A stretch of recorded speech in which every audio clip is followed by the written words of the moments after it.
Hello. Yes, I am on the first screen of the game.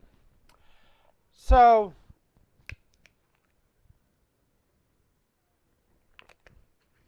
I have said that this game was not the greatest game.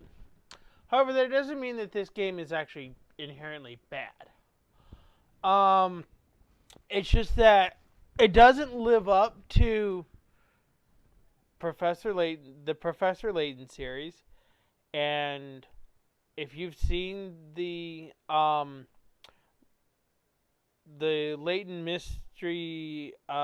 Layton Brothers Mystery Room, it doesn't even hold up to that. Um, Initially, this game uses a lot of features that uh, this has touchscreen capabilities, as you can see right here. That is touchscreen. I'm moving that with a control stick. So this game has that. It does improve on the previous Professor Layton games, as you'll see.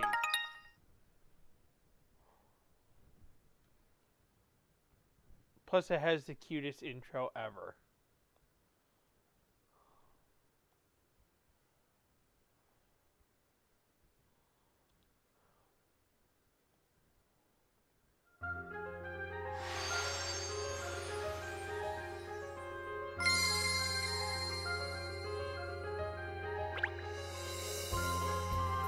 So, we're going to enter the same name we've always used in every Professor Layton game.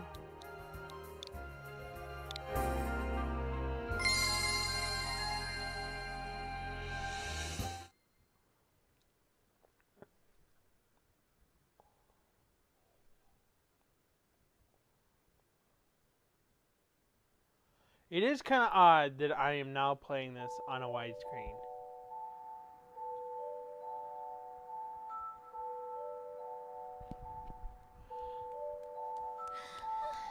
This is sad.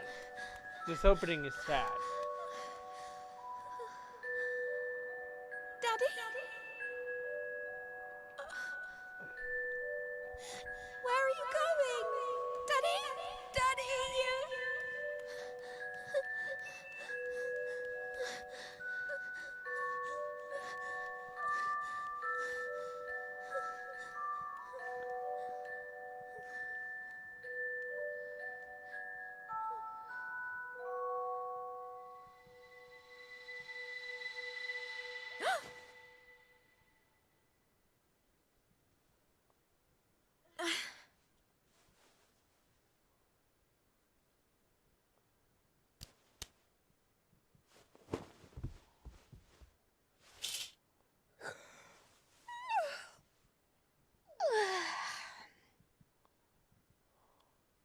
Right then.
Dear Lucy, I've opened a detective agency on one of London's most happening streets. Any mystery solved. That's the Layton Detective Agency's motto.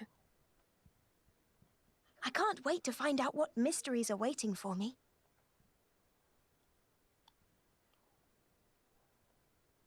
You must come and visit me if you have the time. Yours faithfully, Katrielle.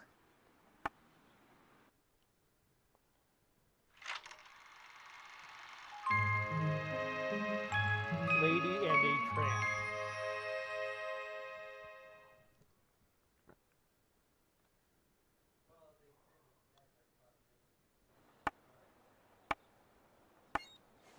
Phew. There, all done. Hey, you there!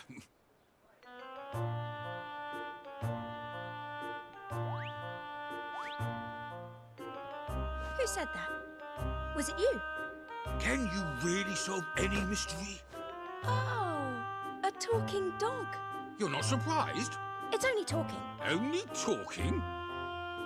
Is it true? Huh? I want some proof. Can you really solve any mystery? Seeing you hang that sign gives me an idea.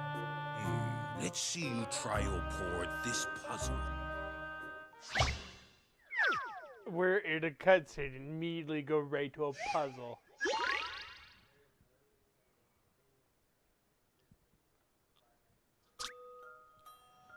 The letter K has fallen down from the sign above the cake shop. Use the 3 triangles to make the letter K inside the box. Place the hand over a triangle using the left stick. Then pick up the triangle by holding down A. Once you've grabbed it, you can move it around with the left stick or rotate it with L and R. Release A to place the triangle in position. When the K is formed, the success message will be displayed automatically. Place the triangles carefully. Alright, so we have to make a K. Does anybody know how I can do that?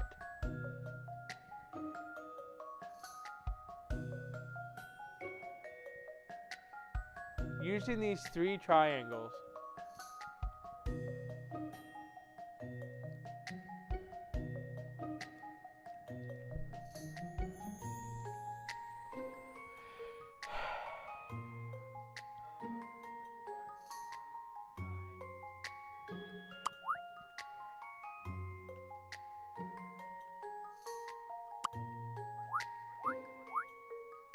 So you want it here.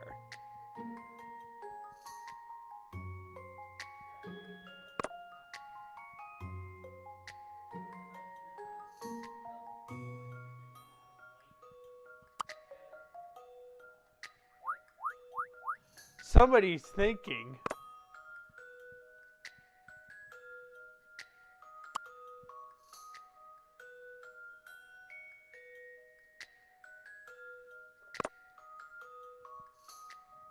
It's not exactly a K, is it now? Is it now?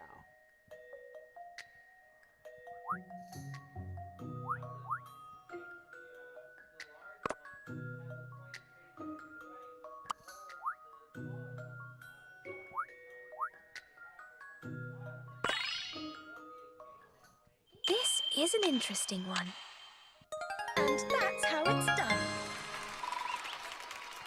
Well, that's the thing with the puzzles in this one. There's technically only one way to solve them. There's not multiple ways to solve them. Of course, they do throw in a few classic Professor Layton puzzles, but that one only has one answer. You did it. The sign is fixed and the shop is open again. Care for a cake, anyone?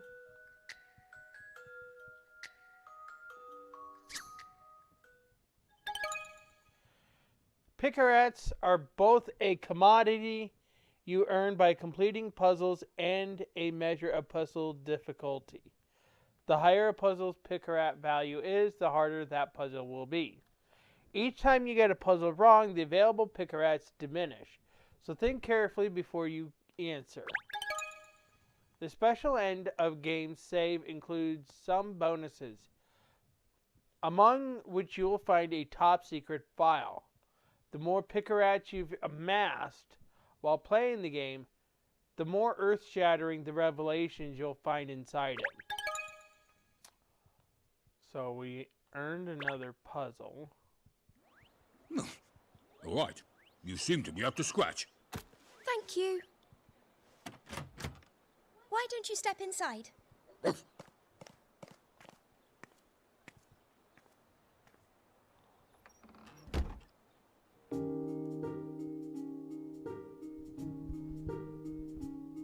So, what can I do for you? Look at me. It's obvious. What? I'm a talking dog. Yes, I can see that, And? All right then. And I have total amnesia. Ah, a dog with amnesia. If I could just remember my parents, it might make more sense. I feel like I'm me, but not really me. I don't even know if I'm pedigree. Is that all? No, that's not all. I want you to find out who I really am. I don't know. Oh, come on. I'm a talking dog. Got anything else? A diabolical box that kills you? A letter from the future? A relic from an ancient civilization? Nothing like that? Nothing. Well, this is my first Those were inquiry. references from Perhaps it's Professor fake. Layton. All right then. Any clues? Well, not everyone can hear me talking. Some can, some can't. It's very rare to find someone who can, actually. That dog! It just spoke! Ooh. And here's another rare someone who can hear you talk. Who's this? Apparently, he's my assistant. I told him I don't need help, but he won't listen. Overly dogged. No one wants that. What's all this about, Miss Layton? This talking dog wants me to solve the mystery of who he is and where he comes from. So, we've had our first inquiry. Incredible, miss. Such a fascinating case from day one. Your reputation obviously precedes you. So, I don't believe you told me your name. Ernest. Ernest Greaves, miss.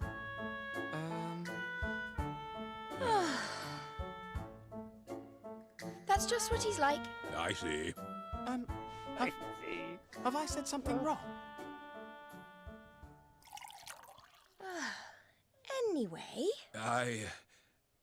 I can't even remember my own name. Well, do you remember anything else at all? I've got a vague memory of a tower or something falling down, and then lightning flashing across the sky. That's it. Oh, goodness, golly, not much to go on, is it? Who asked you? It certainly isn't. I've no other cases at the moment, so why not? I'll do what I can. You will? Well, that's great! Oh, but I must insist on my fee, even for man's best friend. Oh, I'm not poor. Well, here's the paperwork then. Now, you'll need a name. How about Shirl? Shirl? You said you can't remember your name. So, I've thought of one for you, with inspiration from the famous Sherlock Holmes. It really suits you. Oh, that's splendid, sir. Being named after such a prestigious figure, I mean. Like I said, who asked you, anyway? Look. Here. Shirl O.C. Combs. Shirl is a great name. For a girl? Don't yap, Her Shirl. girl. Stop calling me that. Surely there's no need to get angry. Cat, are you in? Ah. Inspector Hastings.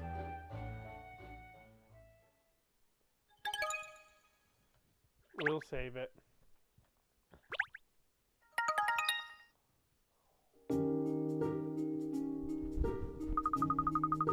Inspector Hastings, whatever is the matter? You look positively beside yourself. You won't believe what's happened.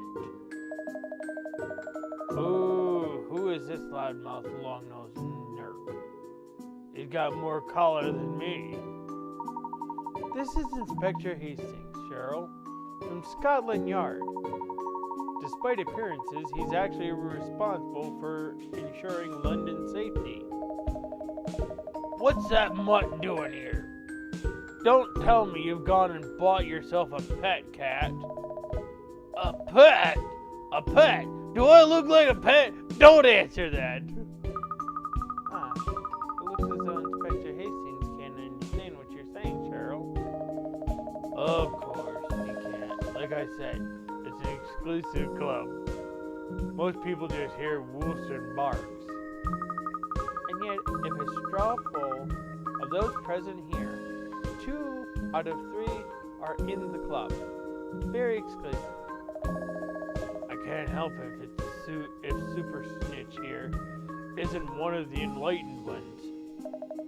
What are you muttering about, cat? Sorry, Inspector. To answer your question, no. Cheryl here isn't a pet. Rather, he's my very first client. The first to have signed on the dotted line and enlist my services. Well, strictly speaking, miss, he can't sign anything, of course. He's digitally impaired. An excellent observation, Ernest. Let me rephrase that then. The first to have put his paw on my paperwork. Is this some kind of wind-up? Well, anyway, we haven't got time to be discussing pets. Got a case I need you on, Cat. And I need you on it right now. How intriguing. Why the urgency? And why do you need me in particular, Inspector? Because we know you're the best. You've proved that when you've helped me out in the past. With your little gray cells on the case, we'll have it solved in no time, I think. I hope. Well, probably. His confidence in you is inspiring, Cat. Don't you worry, Inspector. There's not a case in the world that Miss Layton couldn't crack. Any mystery solved. That's the Layton Detective Agency motto, you know? Well, let's hope you can put your money where your mouth is, because we need all the help we can get on this one. Perhaps it's time you told us what has actually happened, Inspector. Well, it's hard to believe, to be honest. I mean, you never expect something like that to get nicked. Something's been stolen? A burglary case, is it? Of sorts, yeah, but not your average run-of-the-mill burglary. This affects everyone in London, and the whole of Britain. Gosh, really? Whatever could be so important?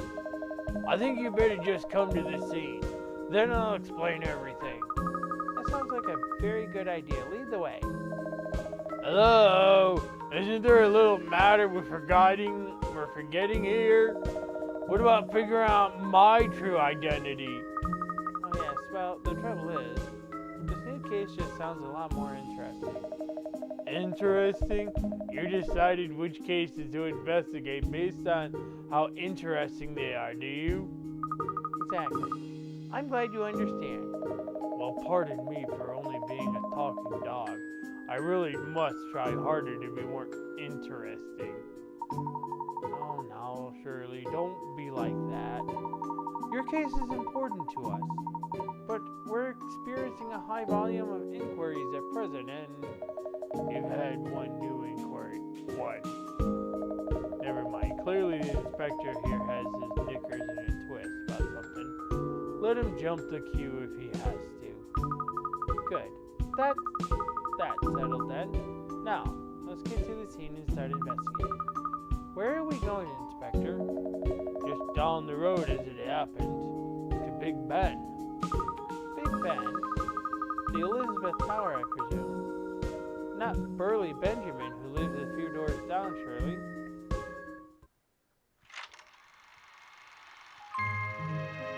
The hand that feeds.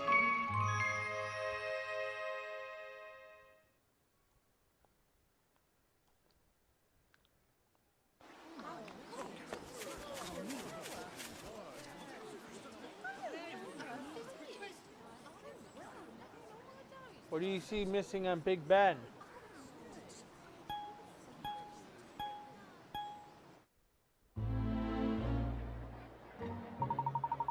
Good gracious!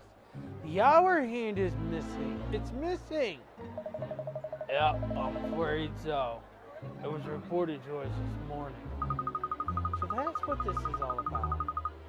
One of the hands from the clock tower has been stolen? Unbelievable, isn't it? We gotta catch the hooligan who did it and get the hand back quick smart. There are 4 clock faces on the Elizabeth Tower, aren't there? Even if this 1 hour hand is missing, the other 3 faces will still show the correct time, surely. That's right, I mean, certainly, it may be a little inconvenient perhaps, but to describe this as affecting all of Britain, isn't that rather an exaggeration? Yeah, my better half said the same thing. But it's much worse than a bit of inconvenience, you know, at the right time. Problem is, we're due to a visit tomorrow from Ambassador Foxtoffa. Ah yes, I remember reading about it in the Times. It's the anniversary of the Treaty of Rome, isn't it? What does that have to do with the Elizabeth Tower? The ambassador is going to be received at a venue in sight of the Houses of Parliament and Big Ben. And as a symbol of the timeless friendship and cooperation between our 2 lands, they planned on giving him a present. A pendant modeled on the ends of Big Ben. Oh dear. Yeah. So, you can only imagine that the conversation's got to turn to the subject of the clock tower at some point. It's not going to look too clever if the very ends of the pendant is modeled on half inch by some lowlife scoundrel the Met can't catch. Obviously, it'll be plastered all over the foreign press as well. It's a blooming disgrace is what it is. You see. So why you're intent on tracking down the culprit and recovering the missing hand before tomorrow's So that's why you're intent on tracking down the culprit and recovering the missing hand before tomorrow's engagement. Exactly. We really need your help on this one, Kat. Of course, I'll do everything I can. Our national pride is at stake here, as you say. Oh, that's a relief. I was worried you turned me down. Obviously, Scotland Yard will be carrying on with its own investigations at the same time. It's all hands on deck. Cut officers scouring the area around the tower so you can ask them if they've got any leads. Leave it to me, Inspector. We'll get started at once. Gosh, miss, it's so rousing when you take the bull by the horns like this. Oh, no, wait a minute. What now? As this is our first case since the establishment of the Layton Detective Agency, I'd better show you the ropes. Let me explain how I like to carry out my investigations. Oh yes, please do, Miss Layton. In investigation mode, the cursor on the screen changes to be a magnifying glass. Use the left stick to move the magnifying glass around and examine every inch of the scene. Sometimes when you move the magnifying glass over a particular point, it will turn orange. When you identify a point of interest like that, press A to find out what's there. You can also use the directional buttons to quickly snap the magnifying glass between people and other areas of interest. You need to master both controls. So the left stick to move the magnifying glass around, or the directional buttons to choose an area of interest rapidly. Alright, I think I've got the hang of that. Got the hang of licking her boots? Yep. Sorry, I mean, you're a fast learner, Pinstripes. So let's get down to business and start investigating. Let's start with the top of that lamppost, shall we? Use the left stick.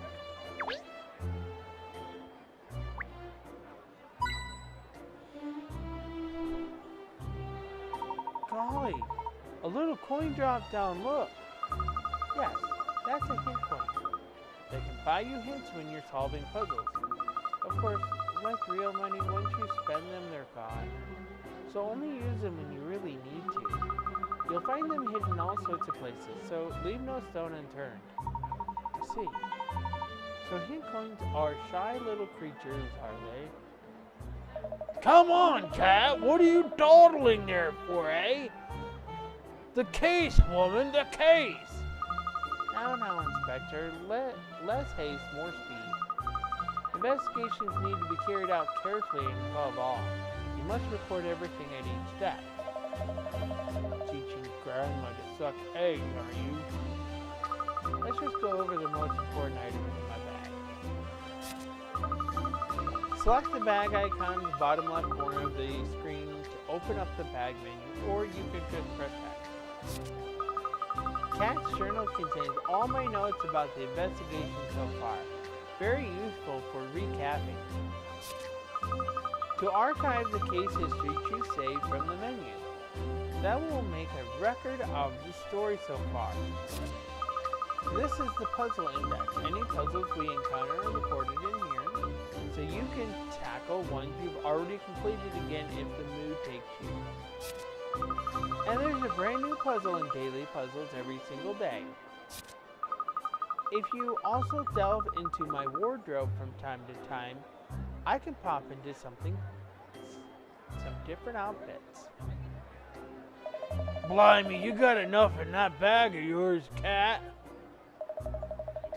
Ever heard of tidying? It's this crazy idea where you actually get rid of stuff you don't need. Oh no, it's perfectly fine as it is. The trick with any handbag is to know where to find everything and what to use when. Good, that covered the fundamentals of the investigative process. Now it's time to put theory into practice and investigate the clock tower. The clocks are awfully high off the ground though, aren't they? Then you must zoom in, Ernest. Zoom in, miss? How do you do that? Sometimes you may notice the magnifying glass color change to blue instead of orange while you're investigating. That indicates a place where you can zoom in and take a closer look. All you have to do is press A and everything will appear larger. Very naughty. Well, it's extremely important to be thorough when you're investigating, see? So why don't you zoom in now and take a closer look at the clock face?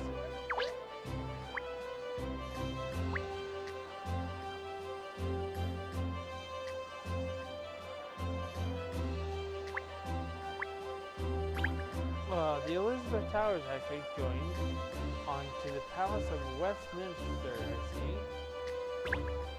It's magnificent, isn't it? Even from afar, the building's grandeur is plain to see. I bet there's been some serious yapping inside that building.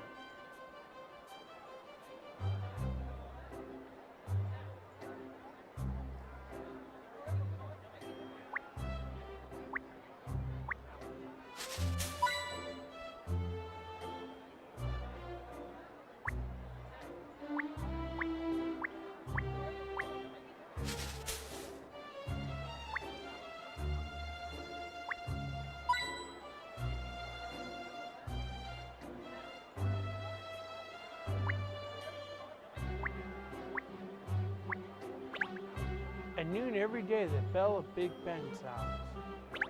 Big Ben rings out over all of London. That's a tower. How did they get such a huge bell up there?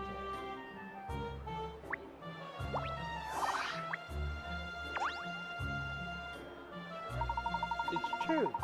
The shorthand really is missing. Huh. But of course the other clock faces all have both hands.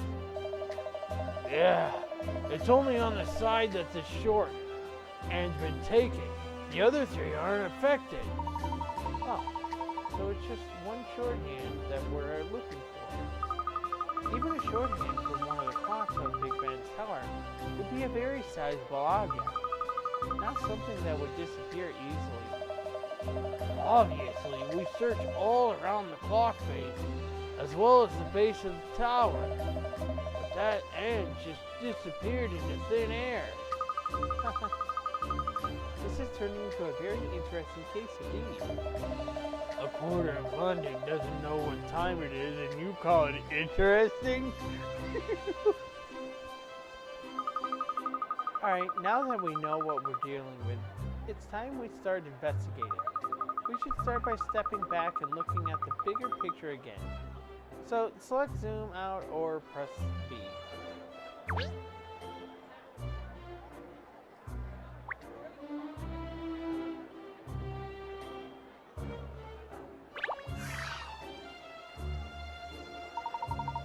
Where do we start, Miss Layton?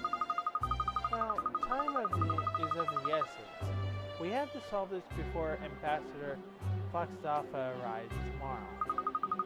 Let's begin by asking Inspector Hastings' team what they've learned so far. That's right. Why do the work yourself when you can get someone else to do it for you? Nonsense, Cheryl. We can't afford to duplicate effort, that's all. Of course. Come along then, you two. No time to lose. Coming, miss. Alright. It's rather pleasant here with all the greenery, don't you think? Another fine day. Perfect walk. Perfect for talking the dog for a walk. If not for this case. For taking the dog for a walk, if not for this case. A looking tree. That's Trump. Could be useful for something. Alright. As we all can tell, there is a bit of humor in the dog. Okay.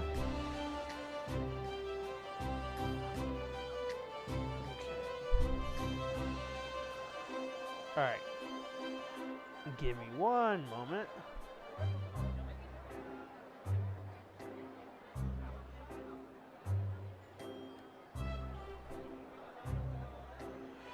Okay.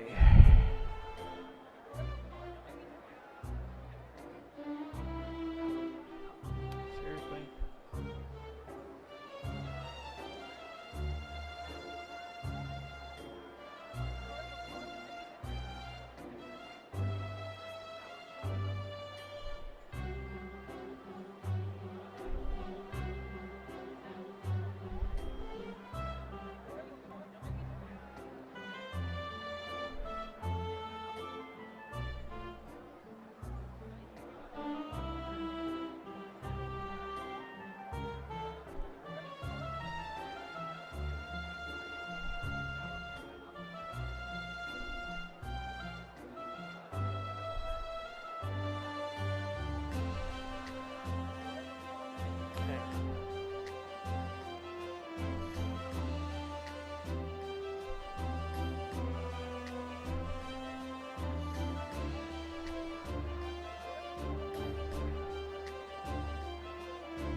Let's open up this. Let's take a look at what's in there. Use the directional buttons within Katrielle's bag to move the pointing finger cursor around. You can move the pointer around the screen using the left stick. When the Joy-Con is detached from the console, you can also move the pointer by holding Z, L, or ZR and tilting the Joy-Con. When the pointer moves over an icon, the pointer finger cursor appears. Move that around to select items. If you're playing in handheld mode, you can also just touch the screen directly to make selections.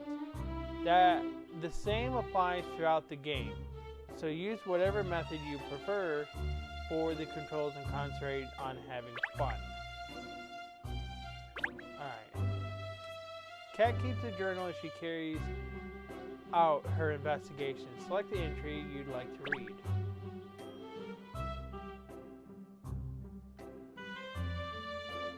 Things are hectic at the agency already, and I've just hung the sign. An amnesiac talking dog. Cheryl wants me to discover his true identity. And Inspector Hastings was hot on his heels with an urgent case. One of the hands of Big Ben is missing. Okay. And right here is the daily puzzles, which there is a lot.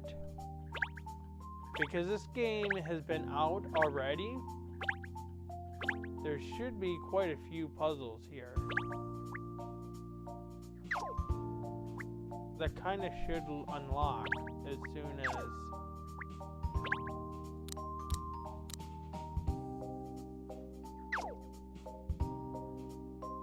But I'm not going to worry about the daily puzzles. And then Katrielle has...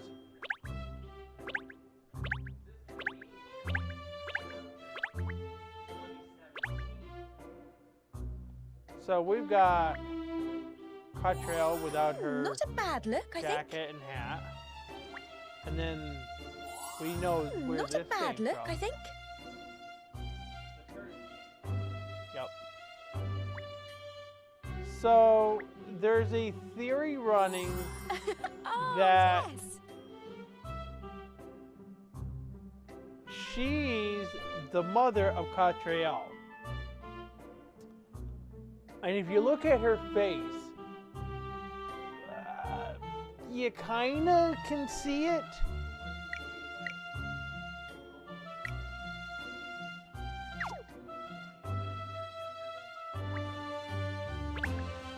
Well, she was still kind of a child. So yes. Let's see.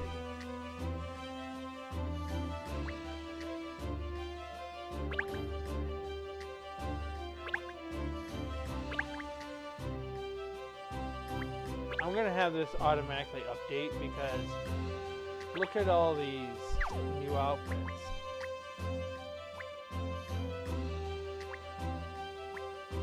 Oh no, you have to update the thing.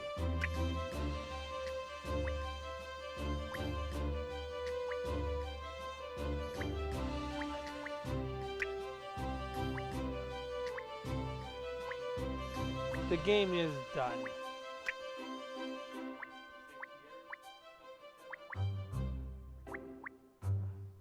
Well, it was on the 3DS first, but this has the bonus content.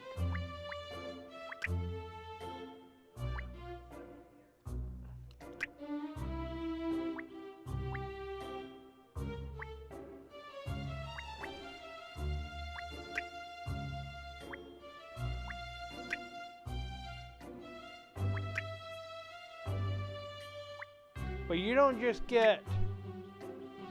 And we know who that is. And we know who that is. And that.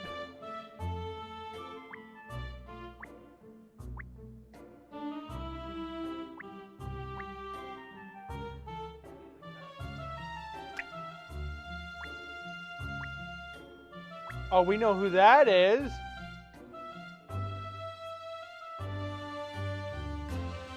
That's from Unwanted Future. That's grown-up Luke Garb. See that?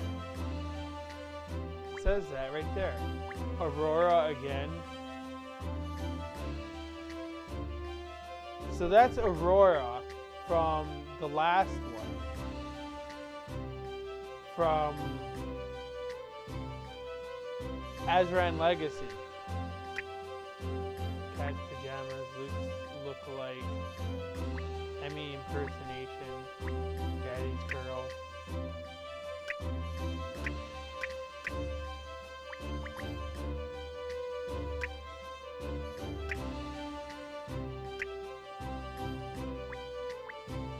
So do we have Aurora's other outfit then?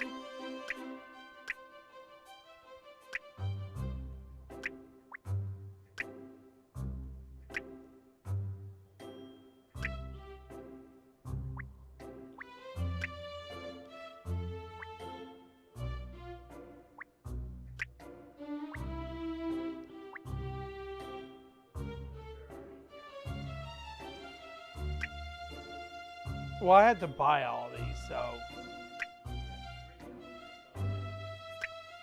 yeah.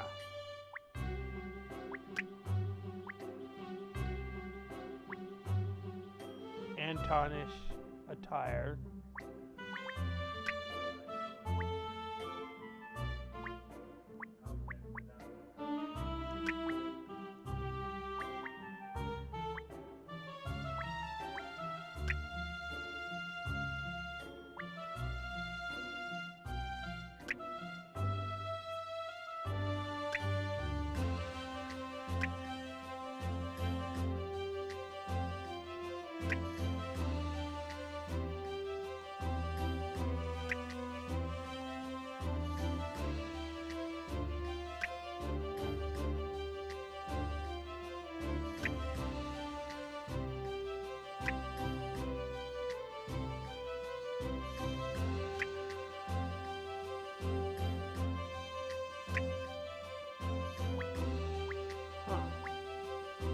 What happened to the other outfits?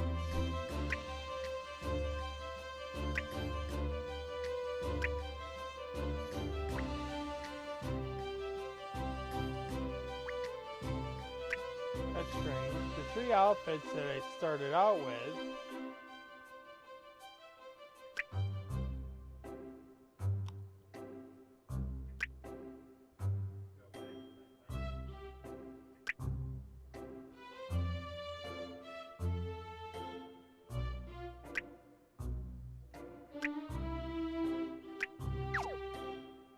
Oh, they're right here, Dad. That's floral.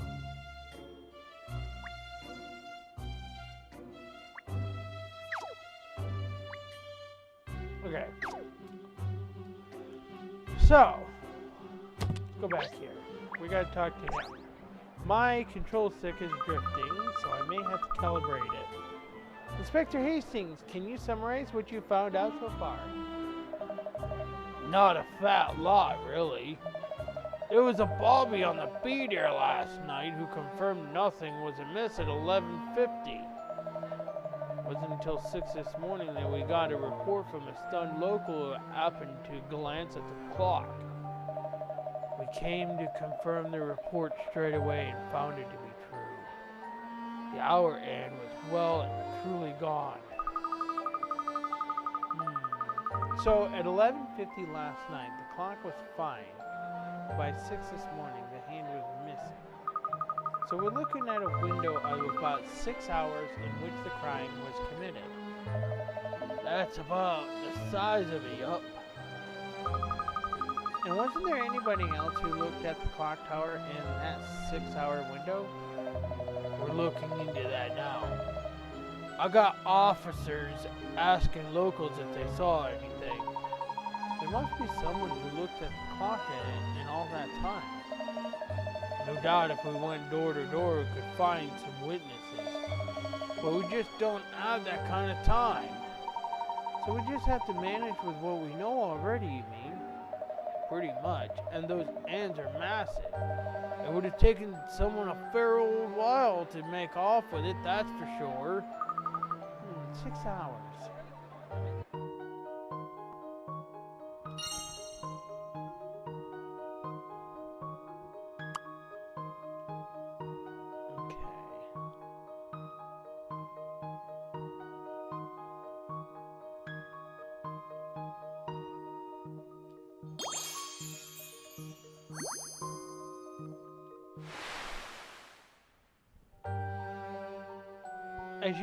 As your investigation progresses, you'll unearth certain key pieces of information that form clues.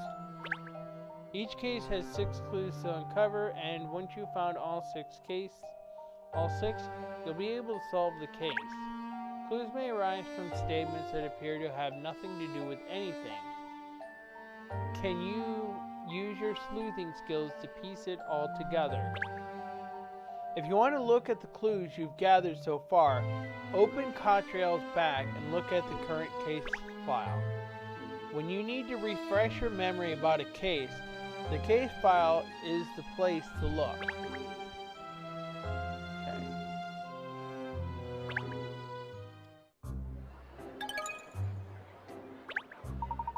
it's so exciting to be investigating a case at last. What do we do first, miss? We'll start by interviewing members of the public, Ernest. Gosh, that sounds like proper detective work. Let's find out if anyone around here has noticed what's wrong with the clock tower. And if they might have useful information for us. There are rather a lot of passerby here, aren't there? How do we know who to ask? The more people we talk to, the better. So let's get started. When there's more than one place to investigate next, you'll see multiple magnifying glass icons displayed at the top right of the screen in investigation mode. Once you have examined one of those places, it will be marked with a tick icon.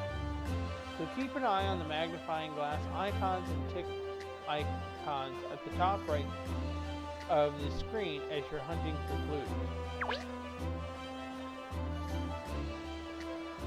Oh, somebody's here that we know.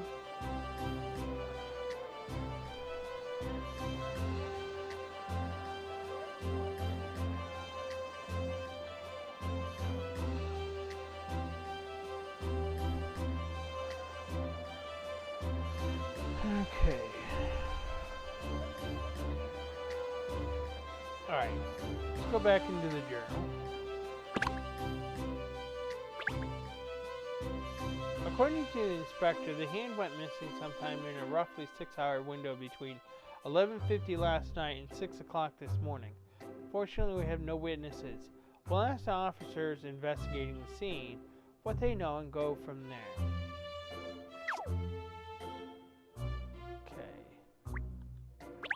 Case files. Alright. So we're going to talk to this guy right here. Top of the morning, do ya? Got a minute to answer a few questions? Oh, alright. I'm investigating the extraordinary disappearance of the little Anne of Big Ben, see?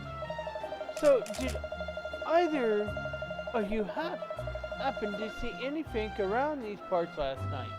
Such as, for instance, a person or persons transporting a large ant-like object. Gosh, he gets straight to the point, doesn't he?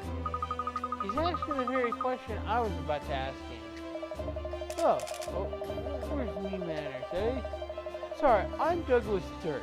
Everyone calls me Doug. I'm a reporter with the London Times, see?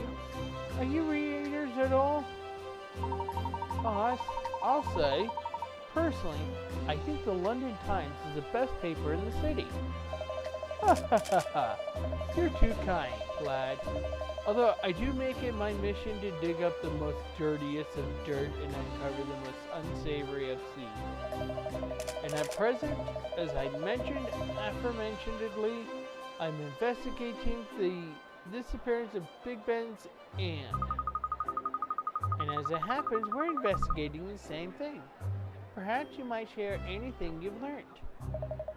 Sorry, investigating, you say? Well, there's a turn-up for the books. You don't look like detectives, I must say. If I had to guess, I'd have pegged you as a young couple out walking your lovely dog on this delightful morning. Well, I am a detective. Haven't you ever heard of the Layton Detective Agency? Layton? I know of the famous Professor Layton, of course, but I didn't realize he had an agency or people in his employ. Always nice to have signed up with a complete unknown. Really inspires confidence. Oh, what a blow. Mind you, I didn't really expect any different.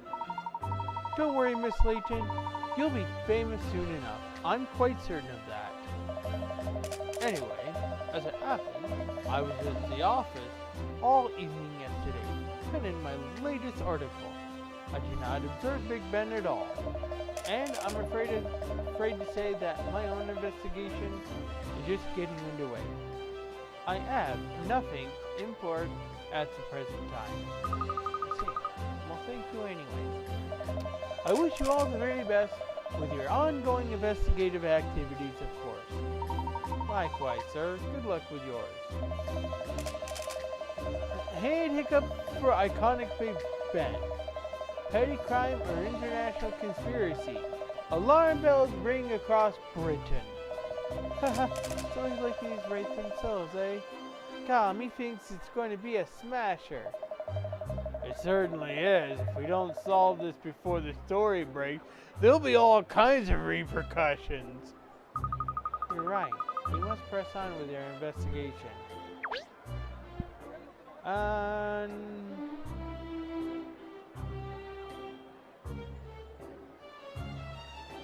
We are going to talk to this guy.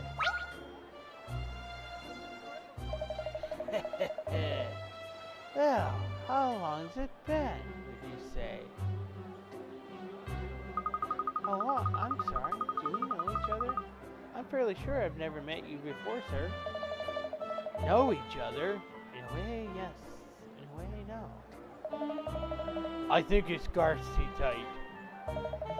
People are like leaves, washed along the river. Sometimes meeting, sometimes parting. You've rather lost me, I'm afraid. I don't suppose you noticed anything about the Elizabeth Tower last night, did you? I was already dreaming sweetly by nightfall yesterday. You're an early sleeper, are you? So, you wouldn't have seen anything. Is that all you wanted? I tell you what, how about a little puzzle to occupy your mind? I say, a puzzle? The world is full of puzzles, Ernest. Sometimes during the course of the investigation, people do come out with puzzles for you to solve. It's all part of the process. So let's see what sort of puzzle we're dealing with here. Alright. The Hands of Time.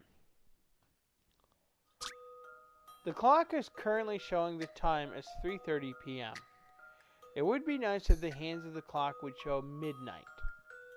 What would the minimum number of places you'd need to touch on the clock to show the desired time? Select the answer frame to display the input screen for entering letters and numbers. After confirming, you'll see what you have written appear in the answer frame. To change your answer, simply select the answer frame again. Alright, so how many times do I need to touch?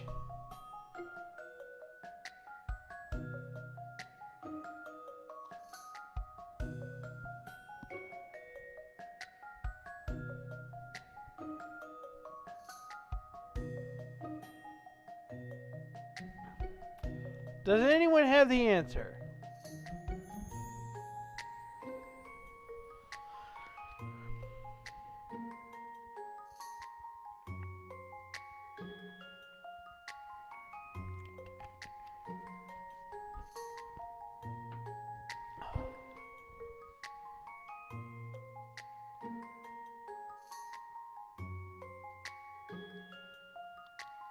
No answer?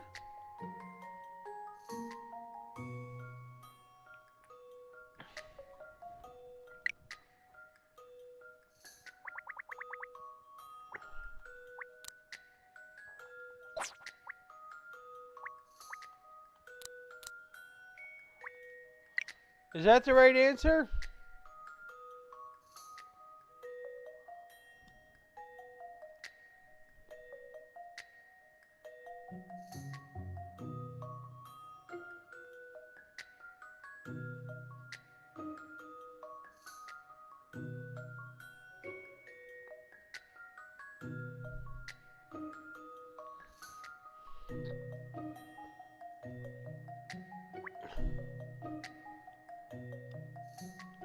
So what would the minimum number of places you need to touch on the clock to show the desired time?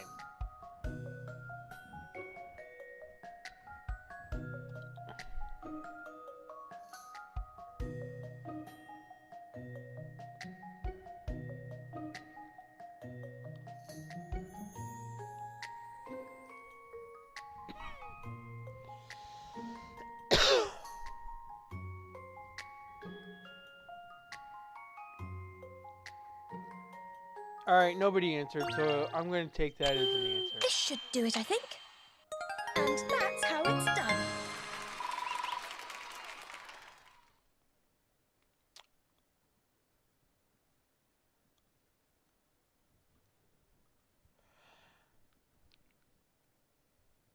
You're going to start to see... You're going to start to see what I mean by this game. Hold on.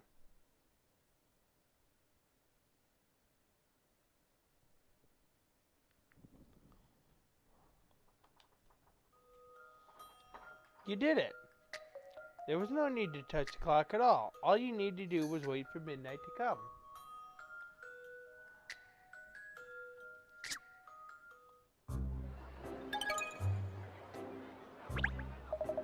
Very impressive. Let's hope you tackle all the puzzles you're going to face so convincingly. We've investigated all we can around here. I suggest we head closer to the tower. To the scene of the crime at last. I say this is rather exciting. Oh, I need to explain to you how we move around during an investigation, don't I? At the bottom right of the screen in the investigation mode, you'll see a shoe button.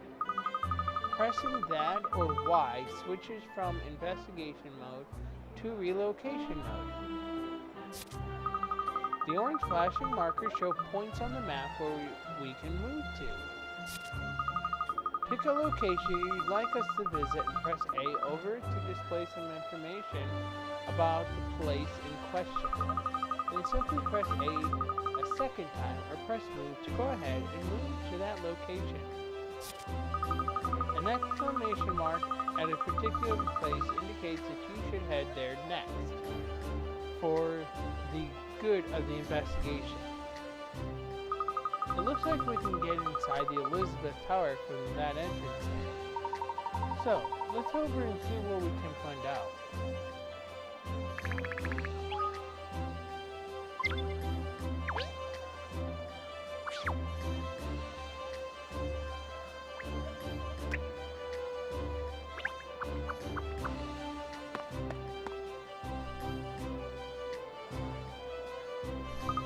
The entrance to the clock tower looks to be over there. Oh, the police officer seems to be examining something. Let's ask him what they found.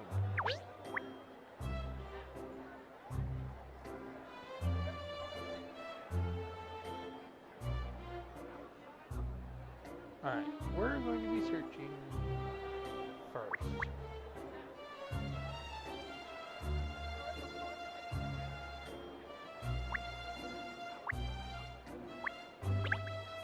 Apparently this style of architecture is called Gothic Revival. I don't think you can gain entrance to the tower from inside the palace. Personally, all I'm looking for is a building a shelter. In a building a shelter. Give me a kennel, and I'm happy. I'm serious, give me a kennel.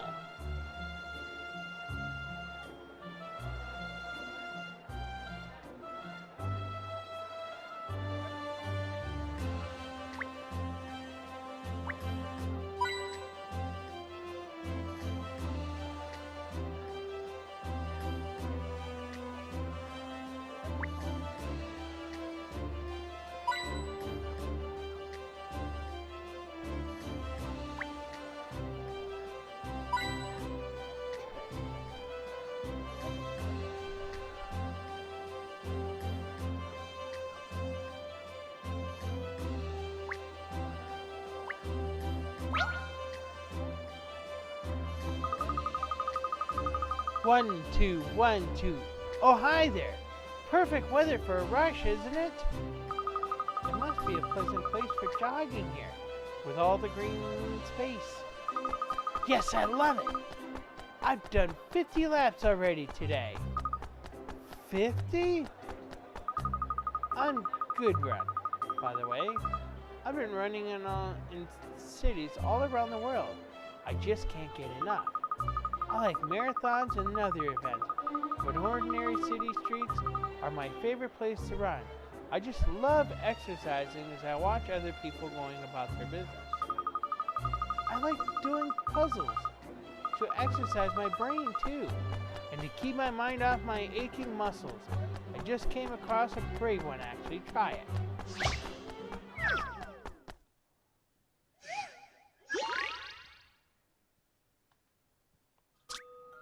Shooting bubbles from the cannon to burst all the bubbles floating in the air. To pop bubbles, you need to form a chain linking bubbles of the same number horizontally and or vertically. The chain must contain at least as many bubbles as the number displayed on the bubbles in it. Press and hold A to pick up a bubble and move it to an empty space. Ammo is replenished after each shot, but you need to burst all the bubbles within the maximum shot limit. To reposition an object in a new location, press and hold A over it to pick it up again and move it to where you'd like it to be. Just release A to place it in its new location. In some puzzles, you can use L and R while you have A pressed down to rotate the object you're currently holding. The amount it will rotate varies from puzzle to puzzle.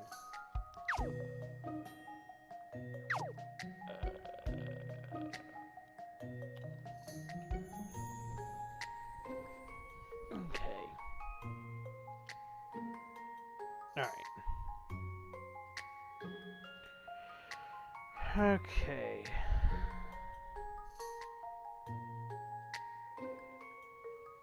Alright.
Okay.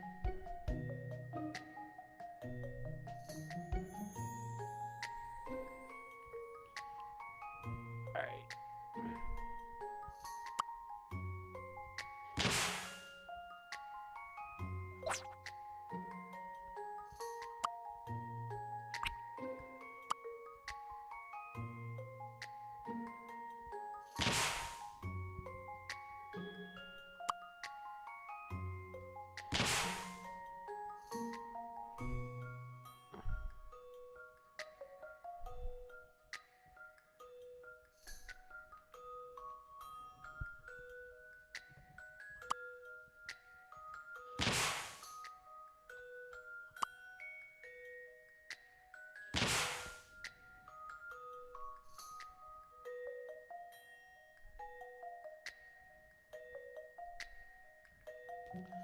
All right.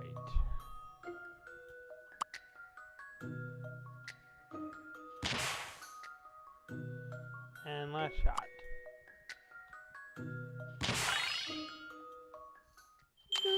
This should do it, I think. any mystery or any puzzle solved.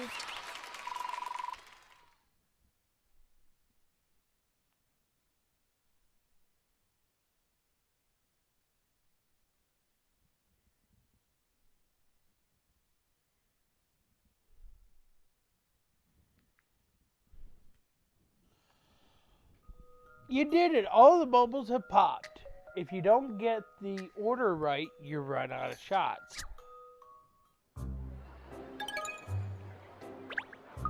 Yes, that's it. Nice one. 1, 2, 1, 2. All right, I'm ready to push on. Beat the pain. Haha, good luck. I'm going to stay in London for a while, I think. There are lots of places around the city where I'd like to run. I like to make sure I see as much as I can while I'm here. Maybe I'll see you around sometime. Bye then.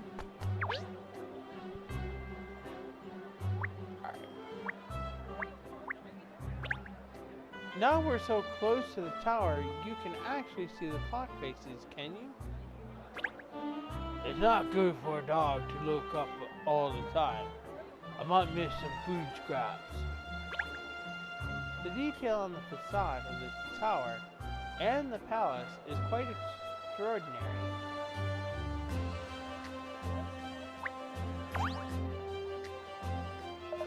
Hello, Miss Layton. Inspector Hastings has instructed us all to give you full cooperation. Wonderful. So I don't need to explain.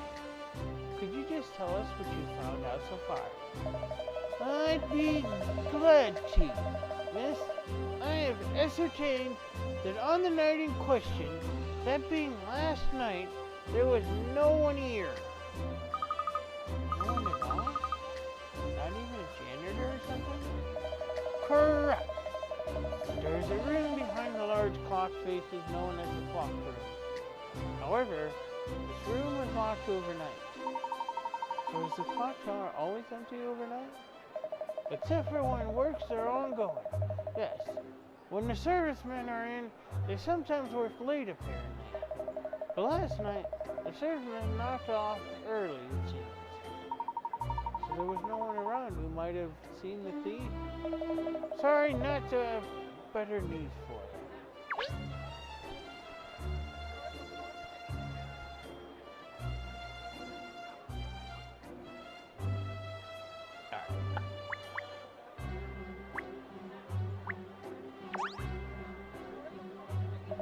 Hello, miss. Let me see.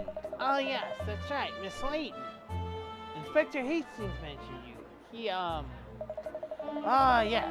Here it is. You're assisting with our investigations, I see. So, we're to share information and resources. Thank you, officer. That will be very helpful. Another on-the-ball detective, is it? Yes, this is DC Nick Booker, one of Inspector Hastings' men. Nick Booker? Thrown into the profession, was he?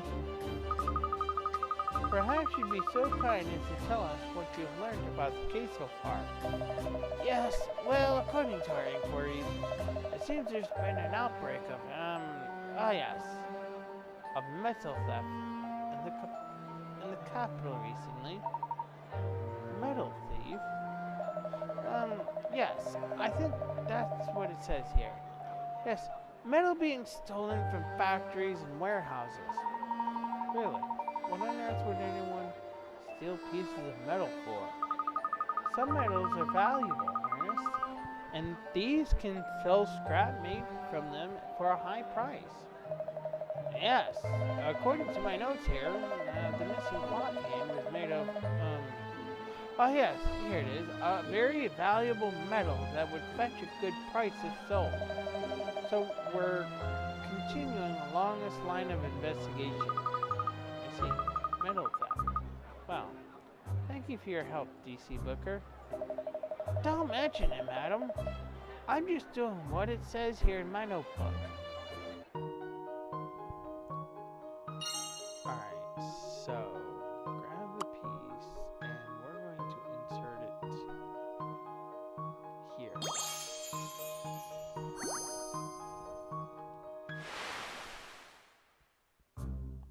According to DC Booker, there has been a recent spate of metal thefts in the capital. Certain types of scrap metal sell for considerable sums of money. Okay.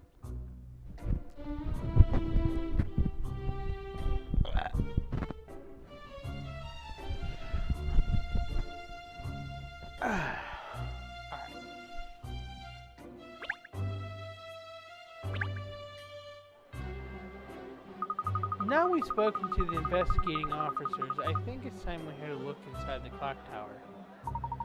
But it's locked, isn't it? Should we talk to PCB, do you think? Excuse me, PCB. Would you be so good as to allow us entry into the clock tower? Ah, yes, of course, Inspector Hastings gave us instructions to cooperate fully with you, Miss Layton. Step right in. Thank you. We'll all come in if we may. I must warn you, it's one long staircase when you get inside. I hope your leg muscles are working. Oh, yes.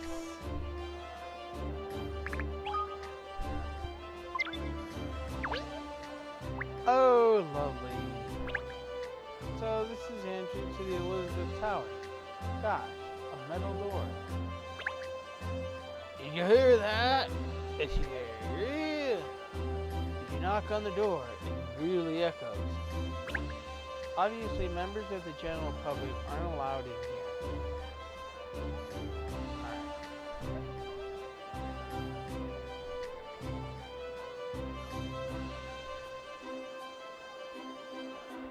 Alright, so we're going to check the case. The police are continuing their investigation at the Elizabeth Tower. They say there's been a spate of metal thefts in the capital recently. We also learned that the clock tower was completely empty last night. Time to go in and investigate for ourselves, I think. Okay. We're gonna close.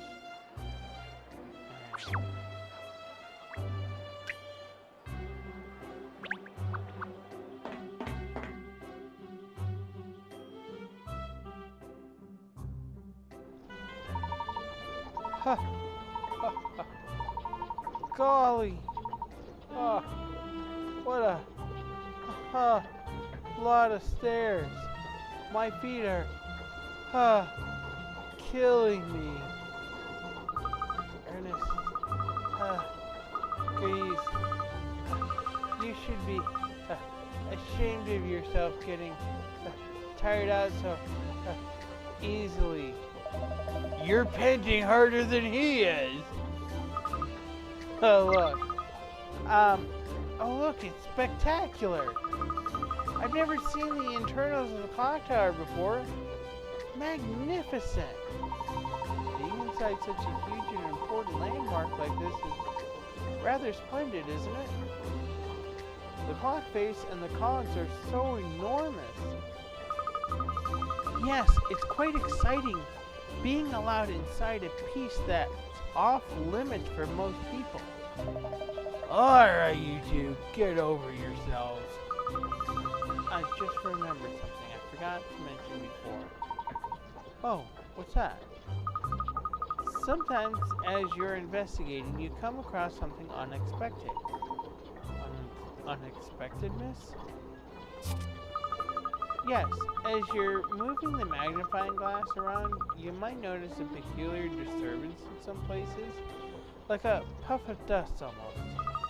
When that happens, be sure to investigate thoroughly, even if the magnifying glass hasn't turned orange. Look hard enough and you're sure to be rewarded. So make sure you investigate all those nooks and crannies carefully. Let's give it a try now. Alright.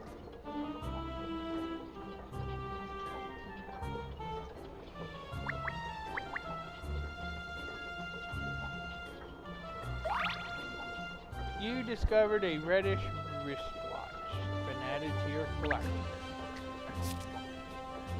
The collection box has been added to Katrielle's bag. There you can peruse items that you found during the course of your investigation. The items are unrelated to any particular case, so they're just for fun, so enjoy them at your leisure. You never know what you might find while you're hunting for clues, so leave no stone unturned, Ernest. Not one, Miss Layton. Very good. So, let's get back to the task at hand.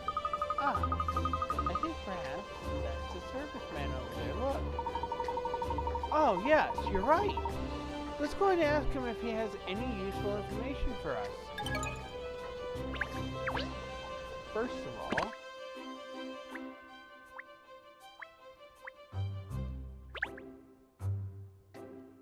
okay.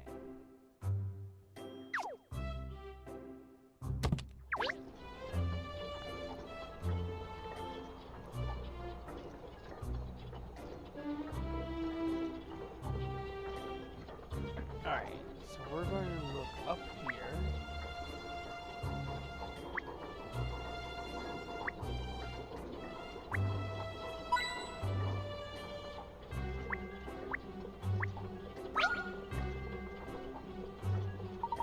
Both hands present and correct on this face, at least. That would be a good puzzle, wouldn't it? I'm a face, but I have no eyes, no ears, and no mouth.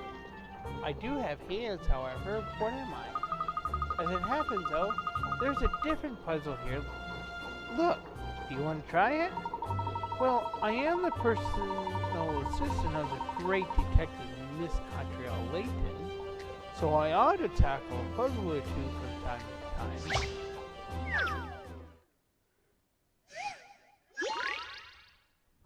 Houses of Hanoi.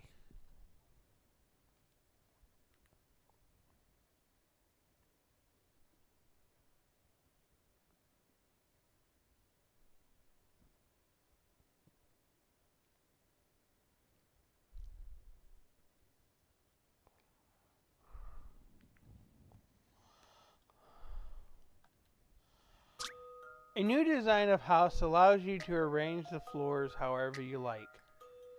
Just select a building to hoist off the topmost floor with a crane and move it to another plot of land.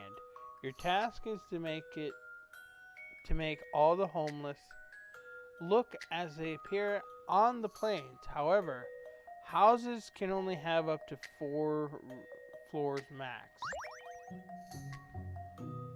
Alright.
I have a feeling that perhaps... Thank goodness I got that right.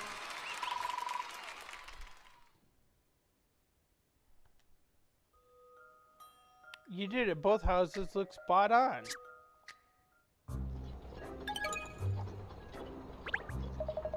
Good work, Pinstripes. You're clawing back some respect here. Why, thank you, Cheryl. Merely a personal assistant to Miss Layton, I do hope to prove myself useful in the puzzle-solving department. I really don't remember saying I wanted a personal assistant. Oh dear, miss, please don't reject me.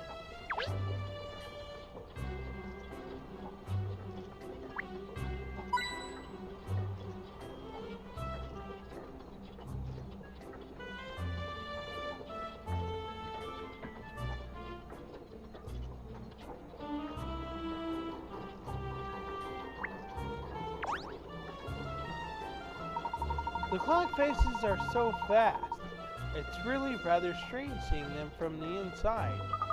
But apart from the missing hand, there doesn't appear to be anything out of the ordinary.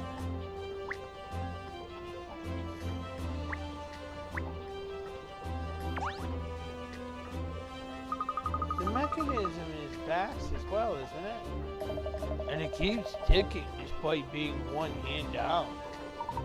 It's lucky there are 3 other faces showing the correct time.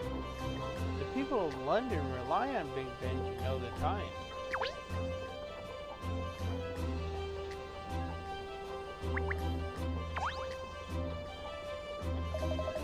Hey! What are you doing inside? No entry to public. That's alright, I'm from the Layton Detective Agency. The police have given us permission to investigate up here. You're a serviceman for the Great Clock, I take it. No, yes, I'm Hans Lipsky. If this is for missing hand, I already said to police everything I know. You people are drilling a hole in my belly. Well, I'm sorry to ask you to repeat yourself, but would you mind telling us what you told the police, Mr. Lipsky? Lipsky? Can Lipsky? He can't help his name, Cheryl. There's nothing for telling. When Hand went missing, I was already at my home. I don't know nothing. You went home early yesterday, I understand. Day before, I was working until after midnight fixing this clock. So yesterday I go home early. Was there anything unusual about the hand that was taken? It wasn't loose or misaligned or anything. No, I fixed it only 2 days ago. Like I tell you, when I put it back, I make sure it is good fixed on. I see. So there's no chance that the hand dropped off, that slipped out of your hands perhaps.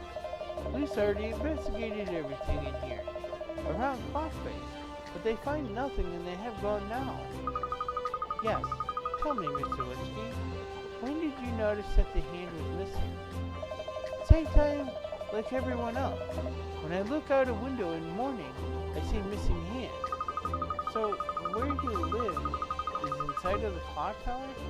And inside of the face with the missing hand, I see. No, yes, I am living close to here, on Chancellor Lane. Gosh, how extraordinary. The same street that the agency is on. It's strange that we didn't notice the hand was missing ourselves. Exactly. I'm sure I remember seeing it when I looked at the clock tower this morning. Because you were looking at different face. It depends on where you are living. Okay. So this goes down here.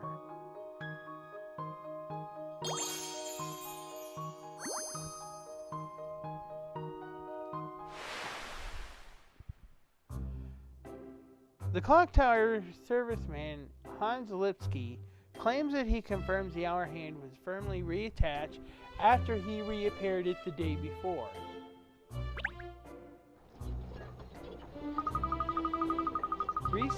Really, apart from the missing hour hand, nothing seems to be out of place. Golly, there's no clues at all. I would have expected to see some traces of the crime. After all, it's such a large object to make off with. We need more information. Let's go back to the crown. There's something I'd like to ask Inspector Hastings. I knew this time would come, the descent. It's alright for you, but I'm taking my life in my paws climbing down these stairs. Ah, yes, with your short little legs.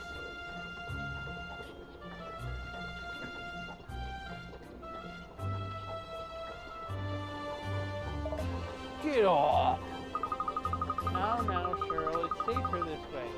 Ernest will carry you down, won't you, Ernest? I will?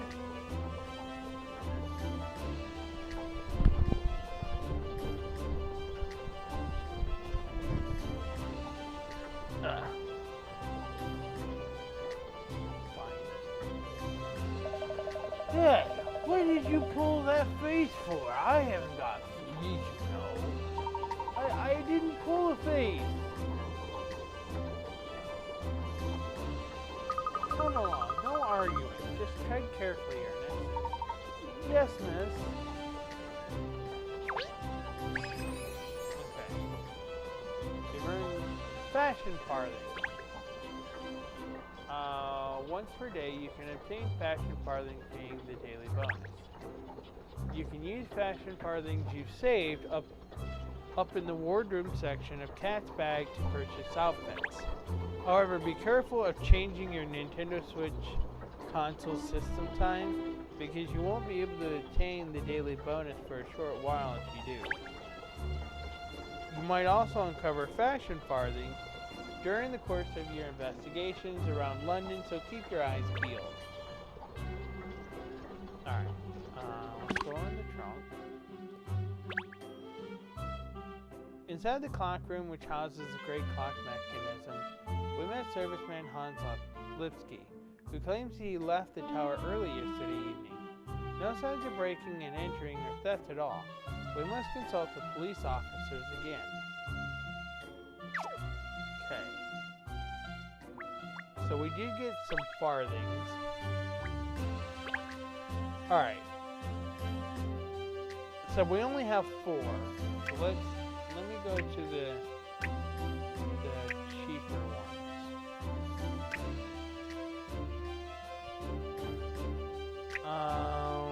So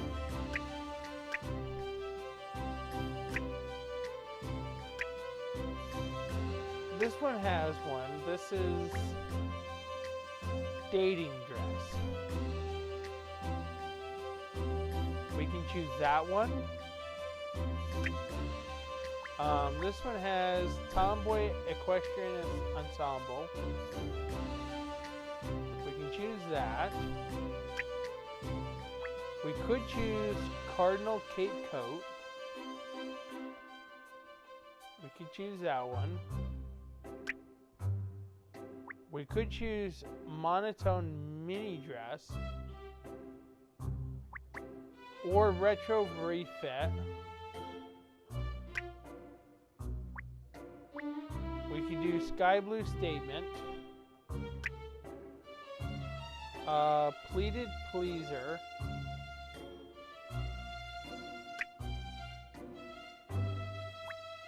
Denim Daily.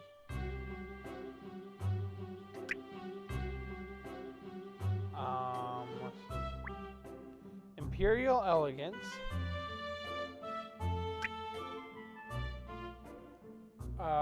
Picnic Blanket Wrap.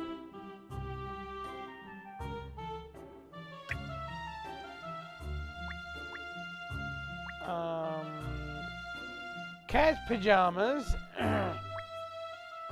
Daddy's Girl. Luke's Lookalike. Emmy Impersonation. We can do Winter Wonderwear. We could do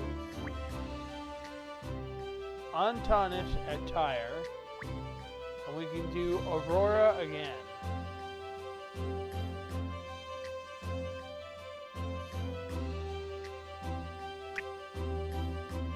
I think I like this outfit though.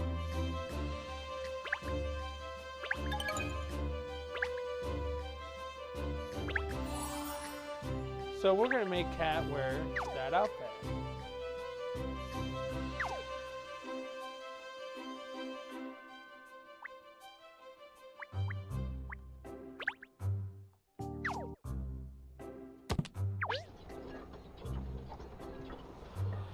So we're gonna make it interesting and make Kat just wear different outfits.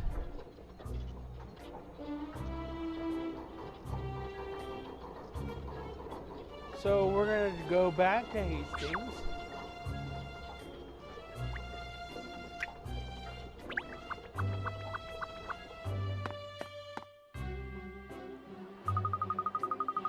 There's Inspector Hastings. Look, even from this distance, I can see the furrows in his brow. Perhaps his investigation isn't going very well, miss.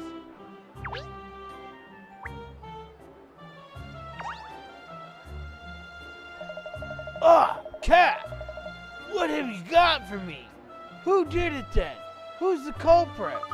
Please, Inspector, calm down. I'm still in the middle of my investigation. Oh, I see. I have a quick question for you, actually.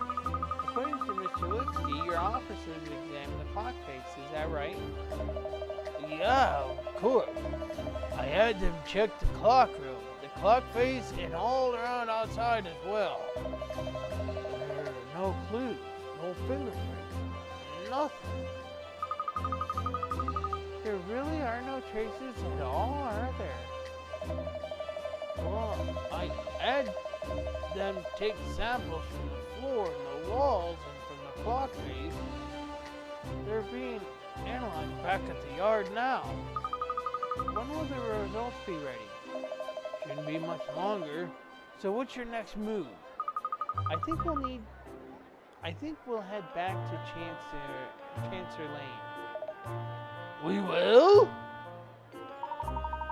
You mean we're going back to the office, Miss Layton? You can't do that. We haven't got anywhere. Yeah, I need your full attention on this case, Kat. Inspector Hastings, please. You mustn't be so blinkered. Sometimes you have to take a step back in order to see things for what they really are. Is that so? Yes. So if you'll excuse us. Hey, you're not serious. Are you sure leaving the scene is the best idea, Kat? Yes, of course. Come along now, you two. Let's get back to Chancer Lane. It's no distance. We'll be there in a jiffy on the bike. Yes. I should explain how we move around during an investigation. Examining the bike with a magnifying glass is the best way to cover longer distances. Select the distance and either press A or the move button to head that way. So this is the updated version of the Layton Mobile.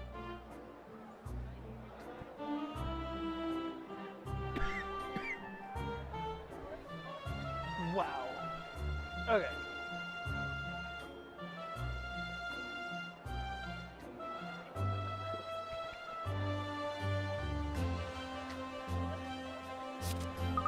Oh, and you can also press plus or go by bicycle in relocation mode as well. It works in just the same way. The next place to visit in terms of the investigation is highlighted with an exclamation mark in relocation mode, too. So your trusty bicycle will come in handy in investigation mode and relocation mode then. Splendid. Precisely. So back to Chancer Lane, is it? It is. Only one problem. Where is Ernest going to be sitting?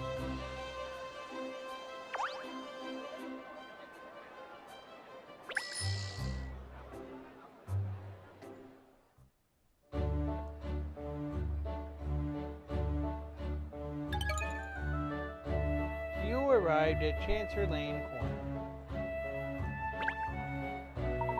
Well, here we are, Chancer Lane Corner. There are a lot of interesting shops around here, aren't there? It's such a lovely place. We're here for a mini break, are we? Good idea. First, let's have something to eat. Hey! You know the old maxim? A rumbling tummy is a detective's downfall. No one says that. Of course they do. Well, they should do anyway. You know, thinking about it, I don't know this street very well at all, even though it's where the agency is located.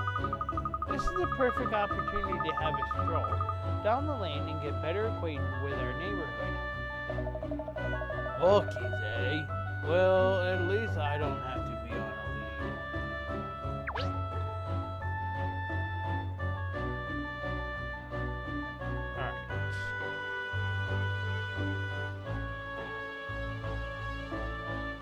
Alright. So let's search up here. Flower box here.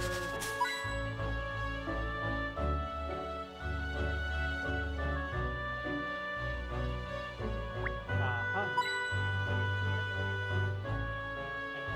here.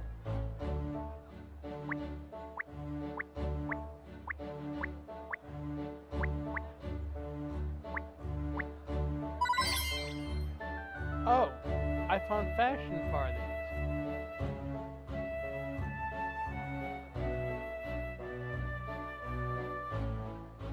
Alright, so let's go and buy another outfit.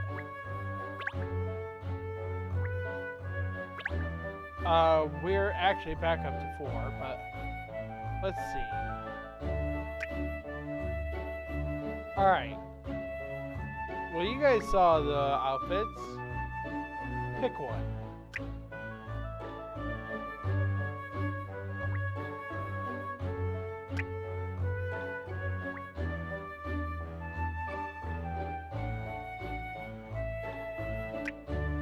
You can only pick the one that has 3.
Alright, so let's look at outfits. Since no one's picking, I will pick this one.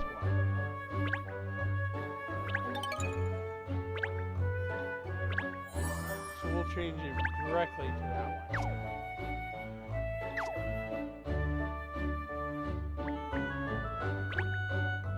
Inspector Hastings also scoured the clock room, but found no trace of the intruder or the missing hand. He apparently took samples from the room and the clock face, which are currently being analyzed. I've decided we should return to Chancery Lane for now.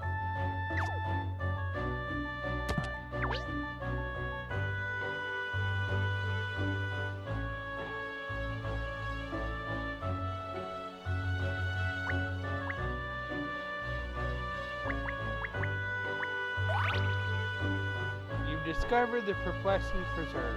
It's been added to your collection. Let's take a look at it.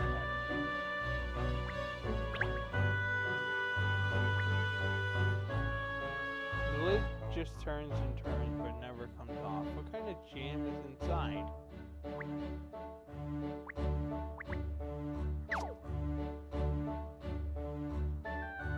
That's a joke if nobody understands it.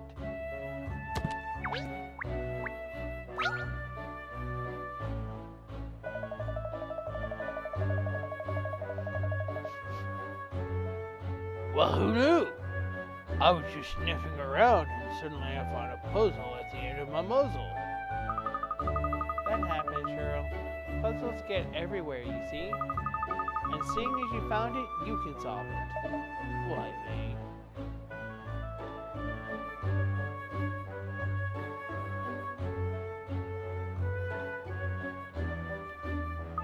Because I want to see if you're worth keeping on. Go on, see if you can. Pound it out.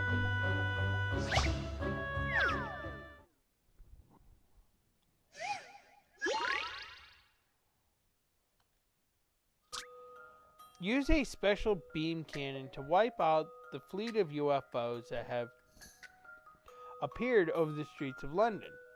Each UFO has a number on it, and this is the number of times you must hit it to destroy it. All UFOs must be destroyed. Each beam has enough energy to travel along one line only. You can choose the direction of the beams, but you cannot travel along the same line twice. To fire, select where you would like the beam to travel. Alright.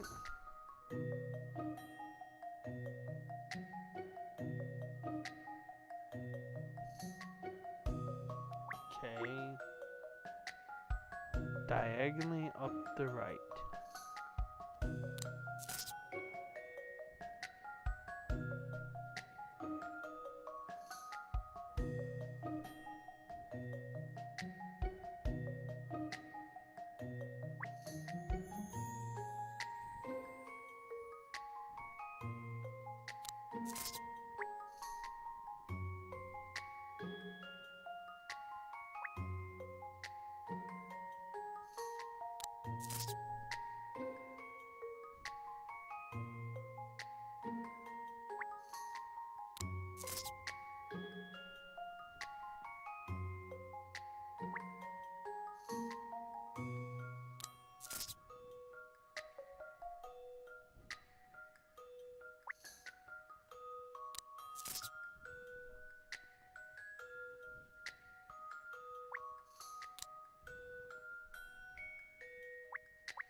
This puzzle's got some bite.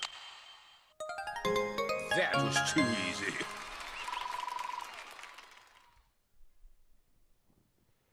So he says,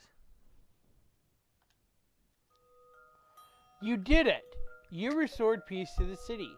Focusing your attacks on the UFO with the highest number while attacking the surrounding UFOs was the key to destroying the whole fleet."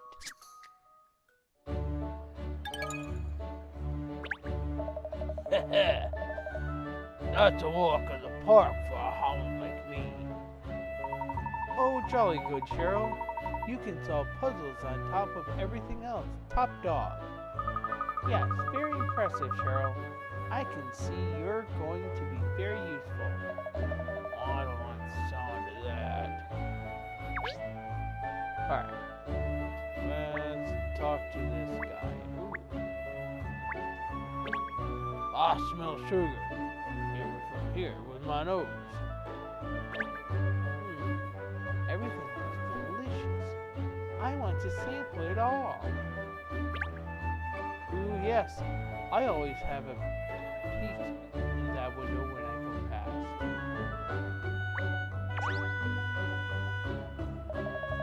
Arr! This place serves the best seafood in town. So it does. I've sailed the 7 seas and this place tops them all. Now I'm at a belly full.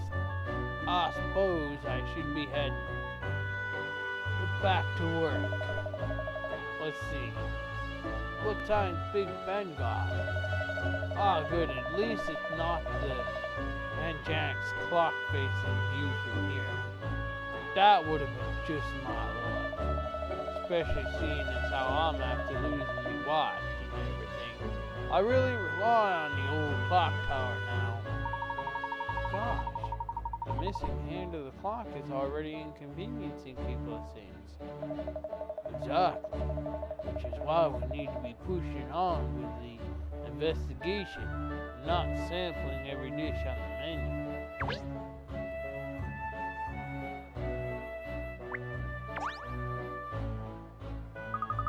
Oh look, what a lovely terrace area this restaurant has. Ciao, Bella.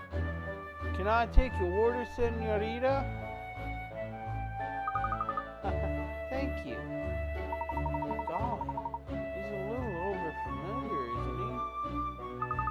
Just before we order, I wonder if I could ask you something. Has there been anything unusual happening around here recently?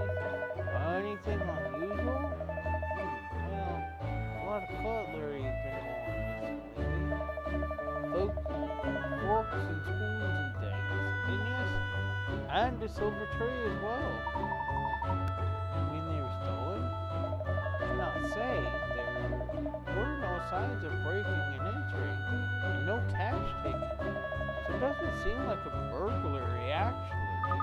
Exactly. I see. Well, thank you. Now, would it be alright if I ordered?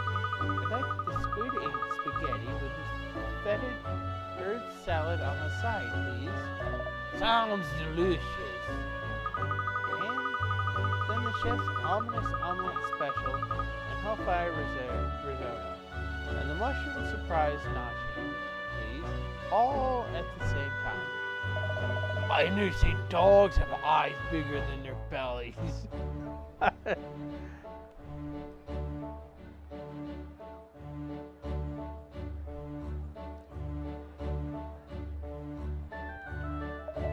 For a minute there, I actually thought you were attempting some serious sleuth work. Did I just tell you, Cheryl, an empty stomach is a detective's worst enemy?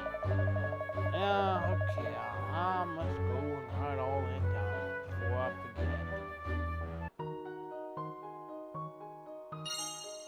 Alright, so this piece goes here.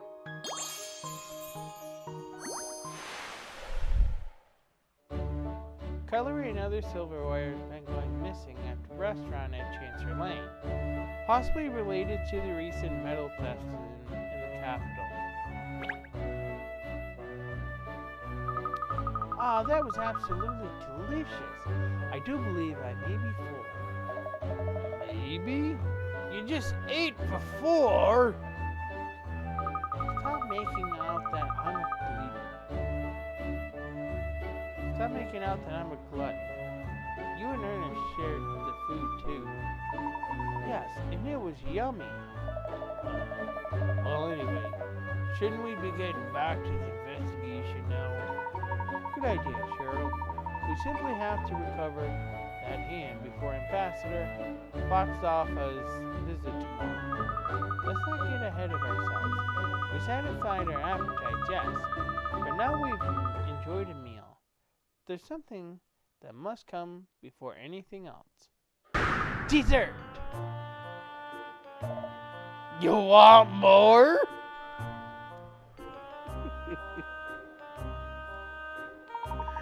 Well, there is a nice looking cake shop further up the street. Yes, you're right, Ernest.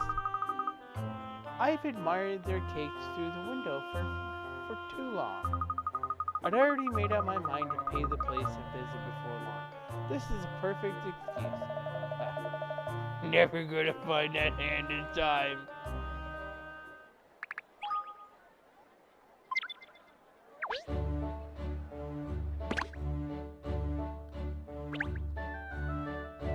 Lots of lovely shops on Chancery Lane. I decided we should take a break from the grind of the cage for lunch at a restaurant. Seems cutlery has been going missing from there recently. More metal theft. Now full, and we are heading to Lipsky's Pastries for dessert.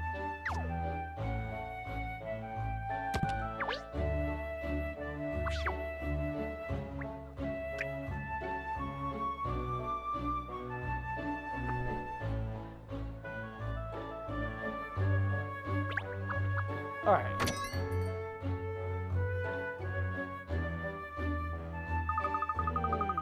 Smell that delicious sweet scent. Seeing all these tasty treats lined up before my eyes is making my tummy rumble.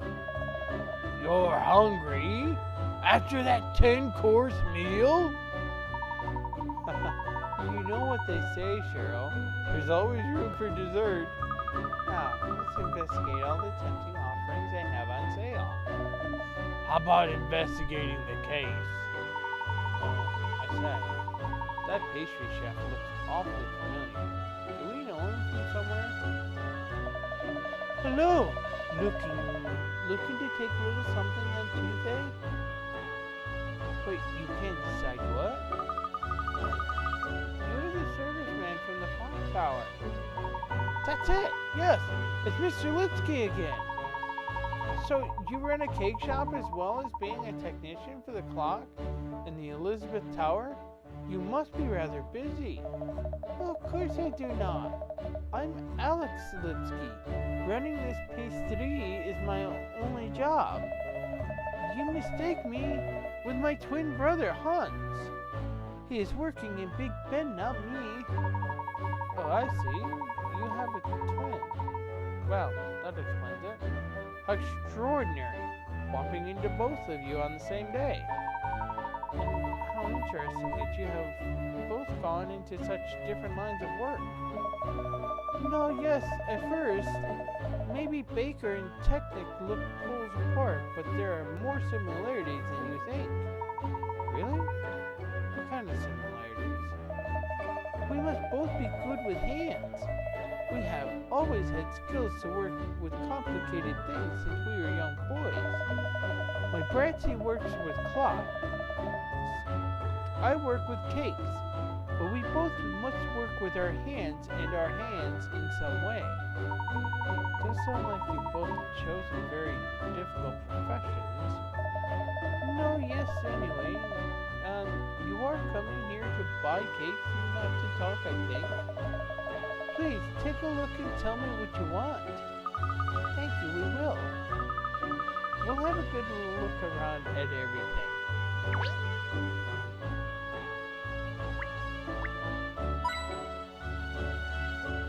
I'm going to peruse your shop for everything else but cake.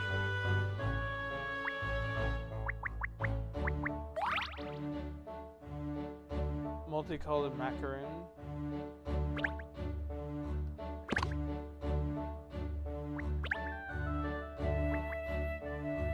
A macaroon with the colors of the rainbow present. Lovely. How about the barrel? What a strange place to find a big teddy bear like this. It's so sweet, isn't it? But then it is in a sweet shop.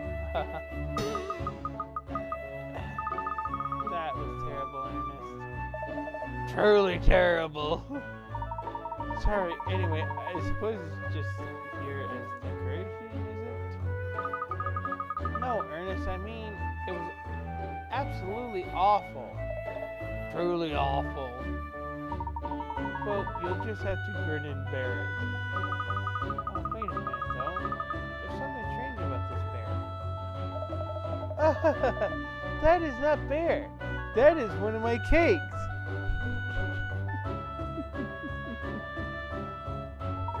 Really? It's not a real bear? I had no idea. You can't tell at all. It's so realistic. It's everything in here. Is everything in here actually one of your creations?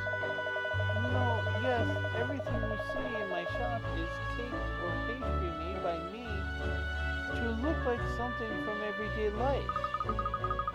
Well, I can see that you have a rare talent, Mr. Lipsky. It is my fun to see how much like real thing I can make my creations. I use all different ingredients from around the world to make things look exactly like life. At this moment, I experiment with wafer. Well, your efforts are certainly paying off. Mr. Lipsky. These creations are capital. No, yes, my customers like it. They want these cakes for presents for their friends and for parties.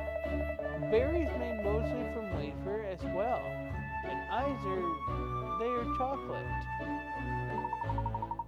Wow, I'm so impressed.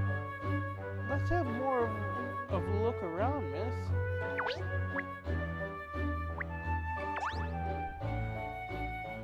Oh, the clock is a cake as well. That explains why the hands aren't turning. It is hard to tell, isn't it? I genuinely thought it was a real clock at first.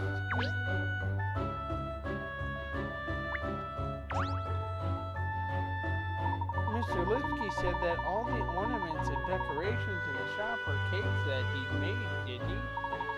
Which presumably means that these flowers aren't real flowers, doesn't it? Yes, you're quite right, Ernest. On closer inspection, they're actually made from icing sugar or something. I wonder what they taste like. Miss Layton, no, you can't possibly take a bite out of such a beautifully made object.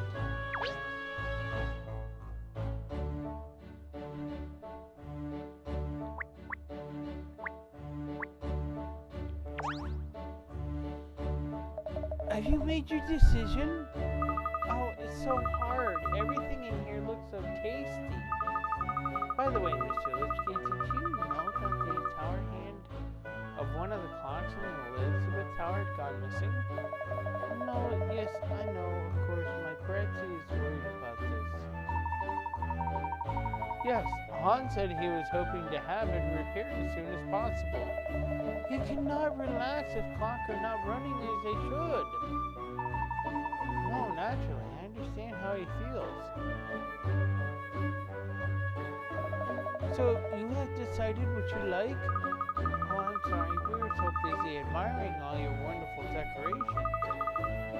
Yes, I think I'll go for some of your profiteroles, please. No, yes, but you have to wait your time, if you don't mind. Always make my profiteroles fresh. I only put cream into cases when they are ordered, never before. That way cases remain crisp like they should be. Oh, I'm licking my lips already. But then I go in the kitchen and make for you. Please wait here. Picked up a scent cat. Actually, the rubbish bin here's caught my eye.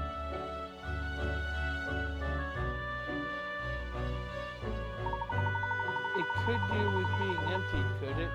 All the rubbish is spilling out. Yes, which seems out of place in such an elegant shop. It looks like it's mostly paper in there. Perhaps we should investigate it.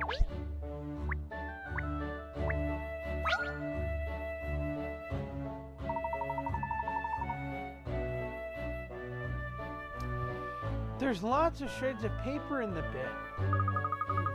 It's a sketch of something, but by the look of it, I wonder what. You can't tell by the paper all in pieces like that. No, we'll have to do something about that.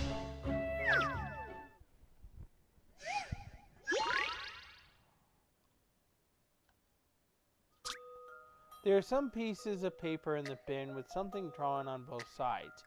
Put them back together as one sheet and work out what the picture shows. Press and hold A to pick up a scrap of paper and move it around in the frame. Take care not to overlap any pieces and note that you can't move the pieces that are already in position. You can flip scraps of paper over by pressing L or R while you're holding them. Okay.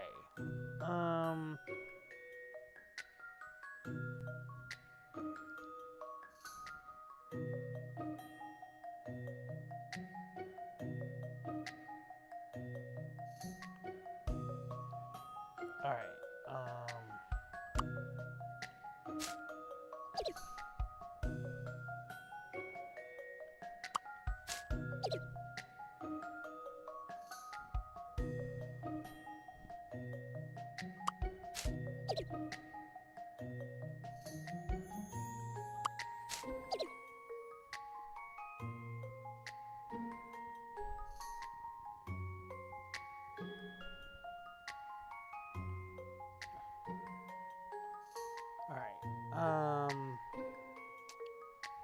So, I need...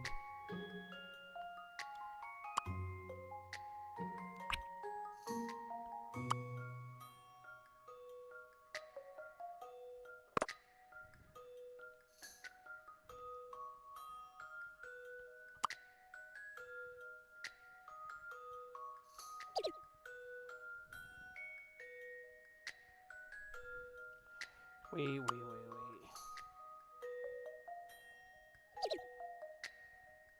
Come over here.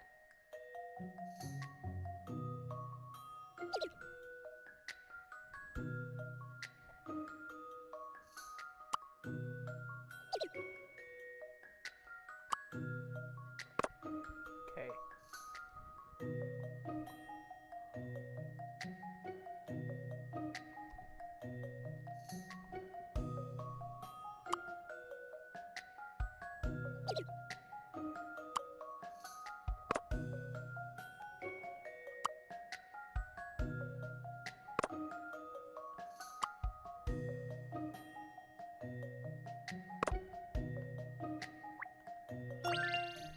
I've seen how to solve this now. Any mystery or any puzzle solved.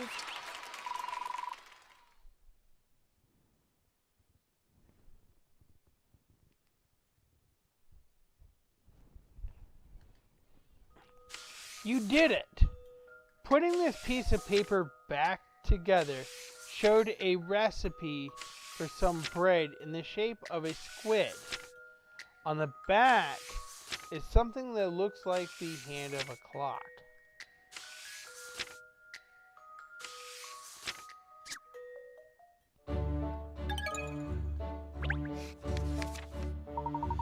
Oh look, you can see what it is now.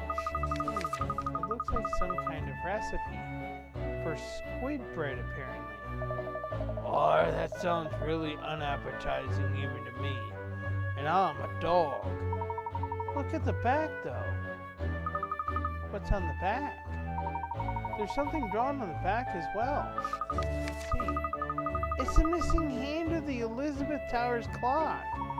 And there are instructions about how to make it too. It's a blueprint, miss. What the devil is a blueprint of a hand of Big Ben doing in the rubbish bin of Alex Lipsky's pastries? Keep hold of this particular piece of rubbish. A cat stealing from the bin? Isn't that a bit of a cliche? This could be a vital clue, Cheryl. And I think it's safe to assume it's no longer something Mr. Lipsky wants. Oh, and here is the man himself, look. Sorry to keep you waiting. Here are your Lipsky special profiteroles. Oh, thank you so much. No, yes, thank you. I hope I see you again sometime. I'm sure you will. Goodbye now. Good. Now we've taken care of dessert. And then it's time we headed back. Finally back to the matter at hand. Alright.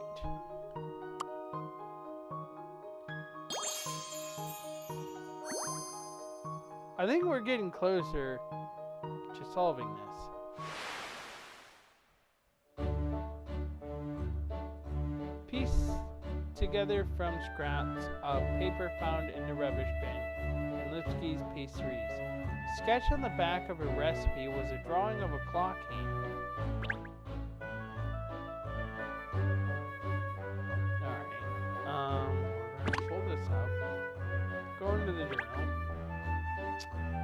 Alex Lipsky, who owns the pastry, is the twin brother of Hans, the serviceman from the clock tower.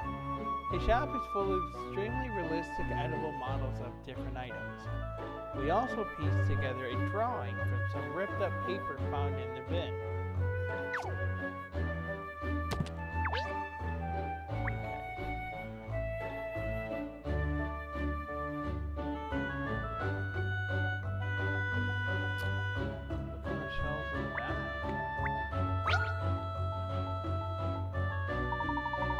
These shells are full of all the marvelous ingredients Mr. Lipsky uses for his baking. Look, it all seems to be very complicated. Apparently, even the slightest difference in the amount of sugar can result in total failure. Oh yes, miss, you must have extremely good attention to detail. Rather like what's required for this puzzle.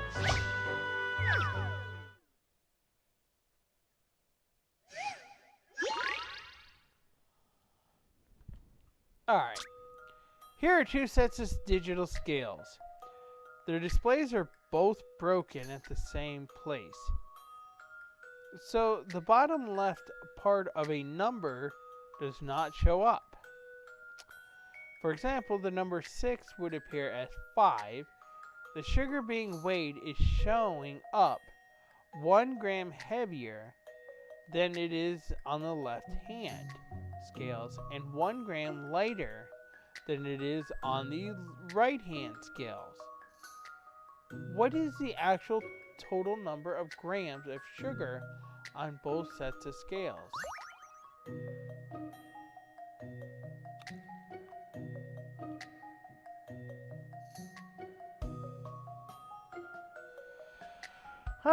So what is it?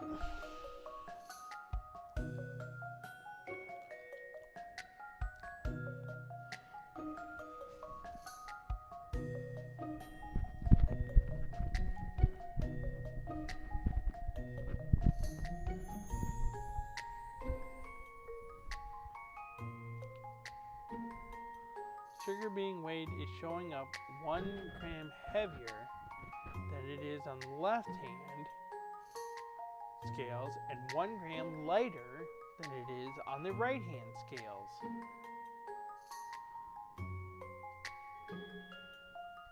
So that means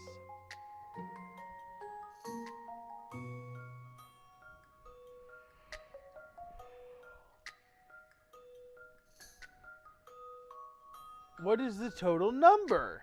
So if it's 1 gram heavier,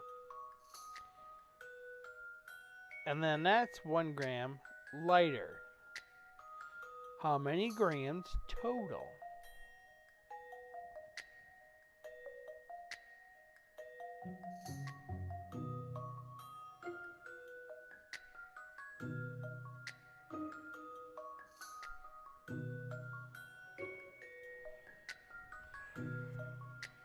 Okay.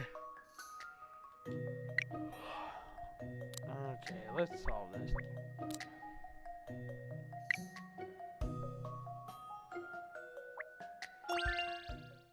I have a feeling that perhaps...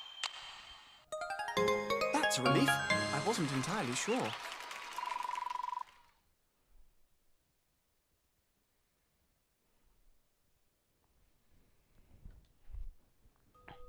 You did it. The actual weight of the sugar was 8 grams on the left-hand scales and 6 grams on the right-hand scales. Maybe it's time to get those scales fixed.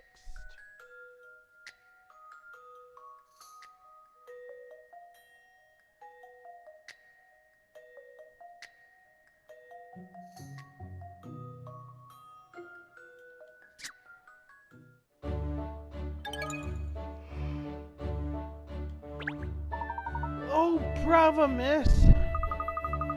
I think a cake is in order to celebrate that little victory. Sadly, though, it'll have to wait until after the investigation, I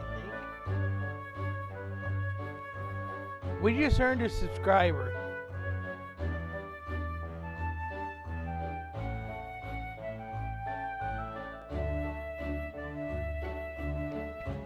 So whoever subscribed now, thank you for subscribing.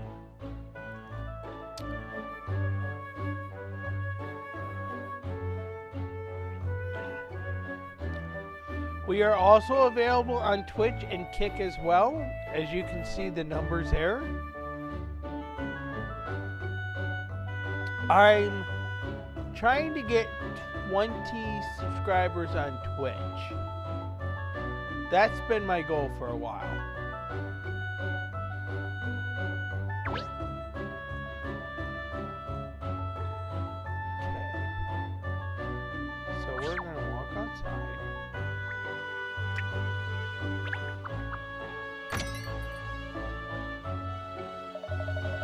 Alright, Cat, where to next?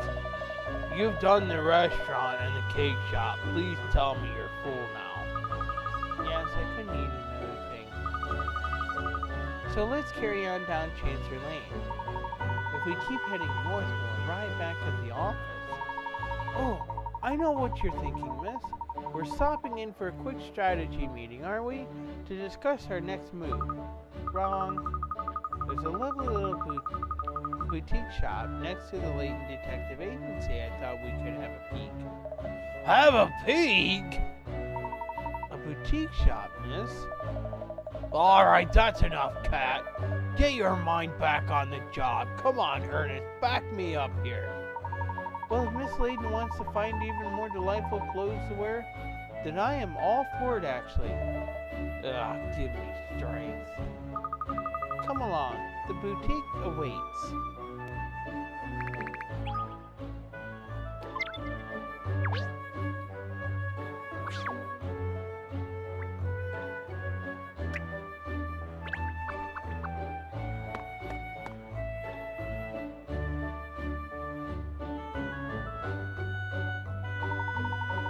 Well, here we are outside the Layton Detective Agency, so, where's the boutique shop?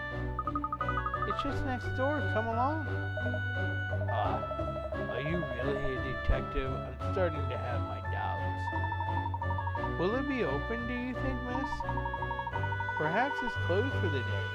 If it's just a small shop, you could be right, Ernest. Well, there's only one way to find out.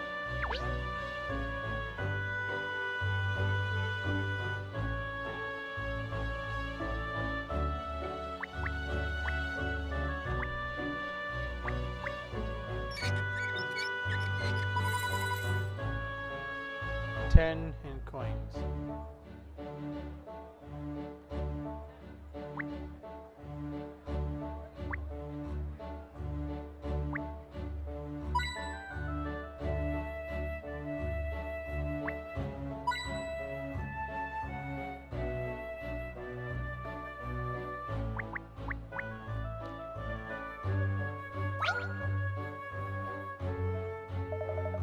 Sangria's famous pupoños. Not you again.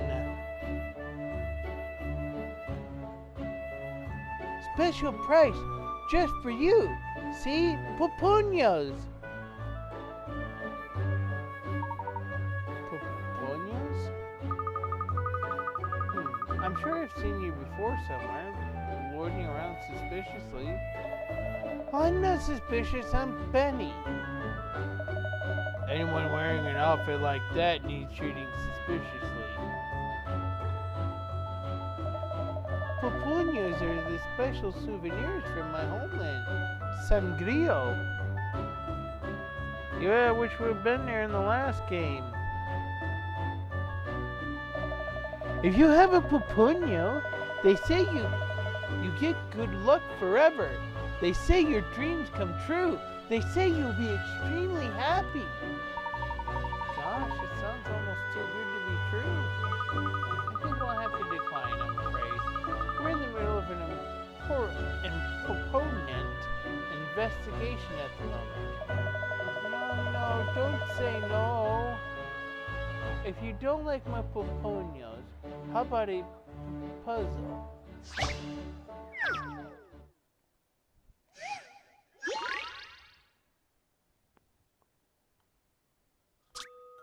The colors of the paints are representing the appearance of something.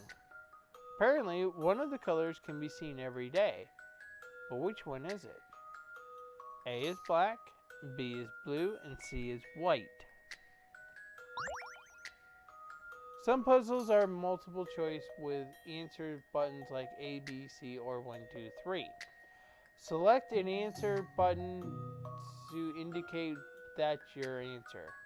Then press plus or the submit button to see if you were right. There are some puzzles where you need to select multiple answers. Select each answer to push that answer button down. Then press the submit button to see if you were right. If you change your mind about an answer, simply select that answer button again to clear it. Alright, so which color can be seen every single day?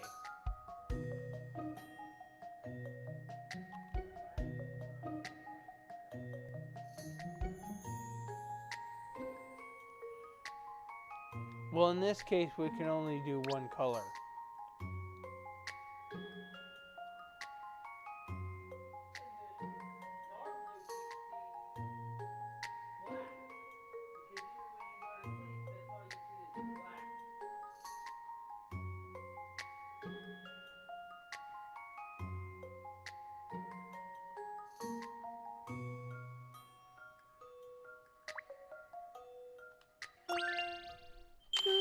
This should do it, I think.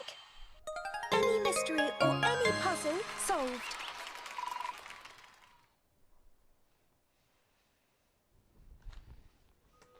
You did it! Hey, Tavra! How old am I? That is really not an appropriate question to be asking. Well, I'm 38.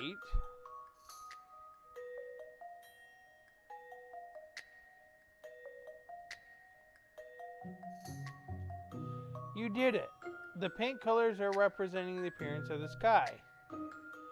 Black is the night sky, blue is the sky on a clear day, and white is the sky on a cloudy day.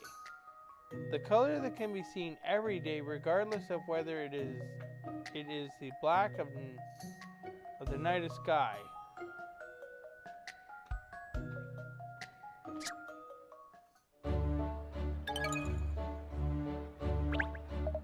Fantastic, you got it right.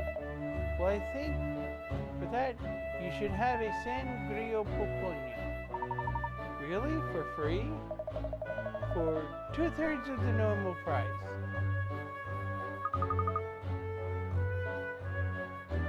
Oh, no thank you. Well,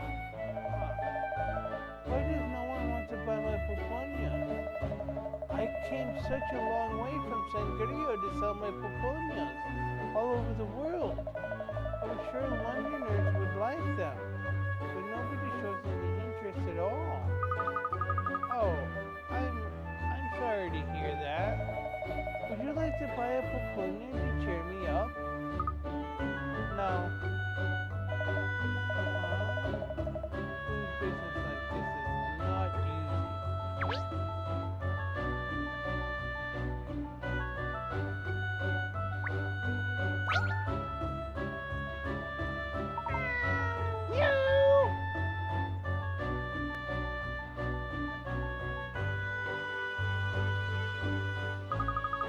Oh, a little cat. It looks like a stray.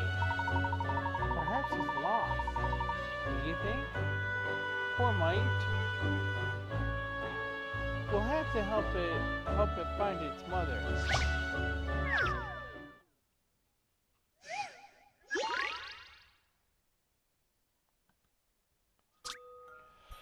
This is a ladder lottery. You need to add horizontal lines to it in order to reunite the lost little ones and their mothers. How long have I been streaming? Like today? I've been streaming since 8 o'clock.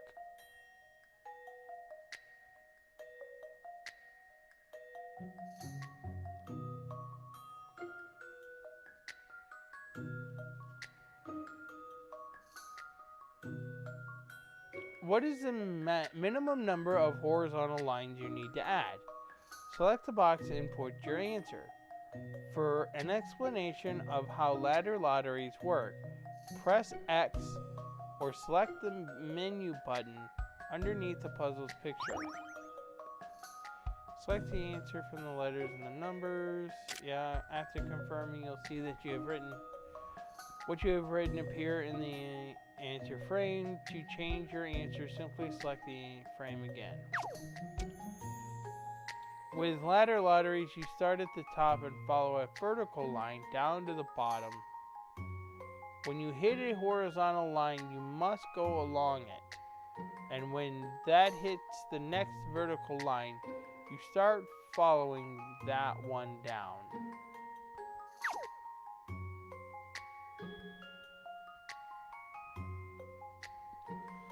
So how many vertical lines do we need?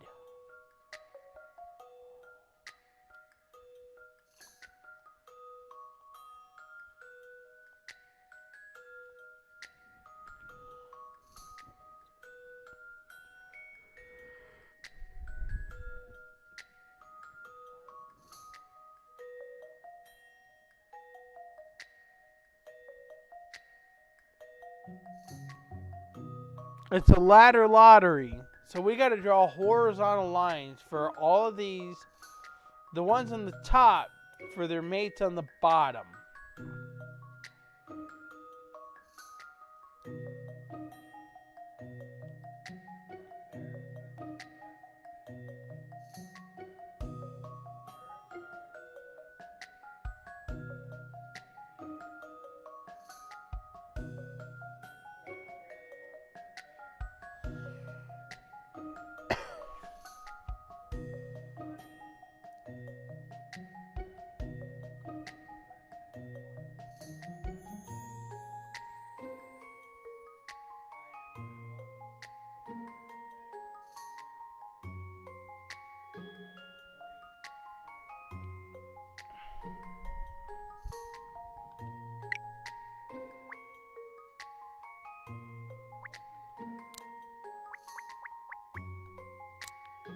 Is that going to be enough?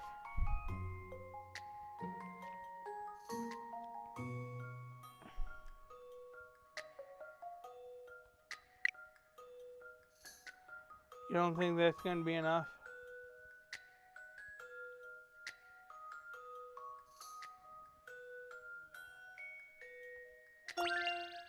So, in conclusion, that's a relief. I wasn't entirely sure.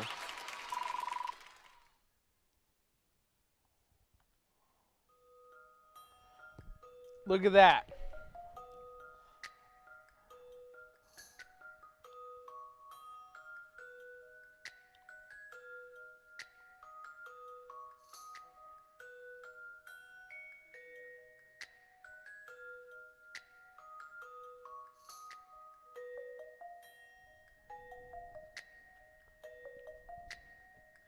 You did it. They all look very pleased to see their mothers. I guess it's their mothers. There are several ways to place the 5 horizontal lines.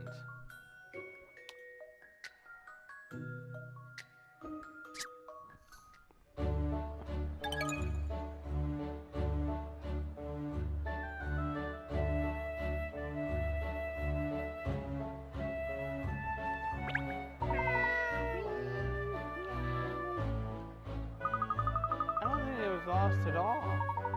No, I'm sure you're right, miss. It doesn't actually look like a kitten. I was worrying for nothing.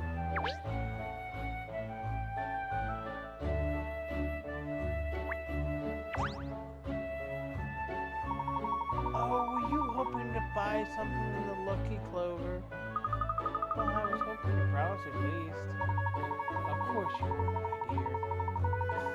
It's run by a lady called Clover Price. She managed the place all on her own, you know. She stocks it with beautiful clothes. And the hats and accessories are delightful, too. But since it's just her running the place, her opening hours are rather hit and miss. She's very lucky to be able to pick and choose when she works. She really is a lucky Clover. You don't know anything about her, Cat. Keep your muzzle out of other people's business.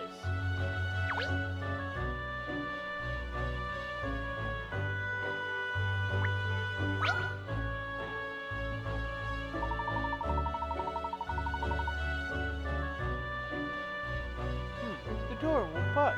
It looks like it's closed today after all. Oh, bother. Sorry, miss.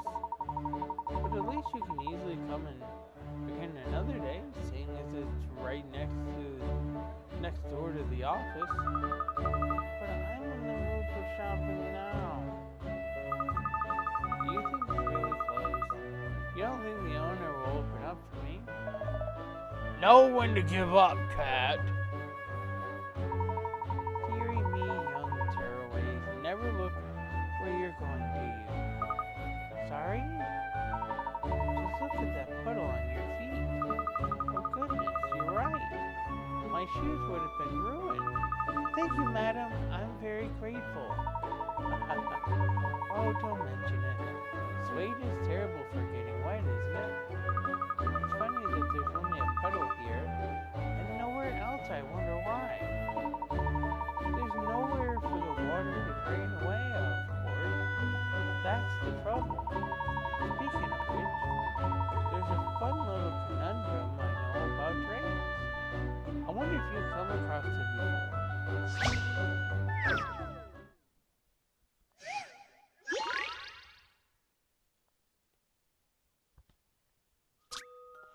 Here's some very complicated pipe work. If you turn on the correct two valves out of the 8 valves at the top, water will flow out of all of the exit pipes at the bottom. If the pipe splits into 2, the water will flow both ways, but only on a downward direction. Select a valve to open or close it and decide which pipes you'll send the water down. Work out which 2 valves are the correct ones to get water to all exit pipes. Alright, which ones is it?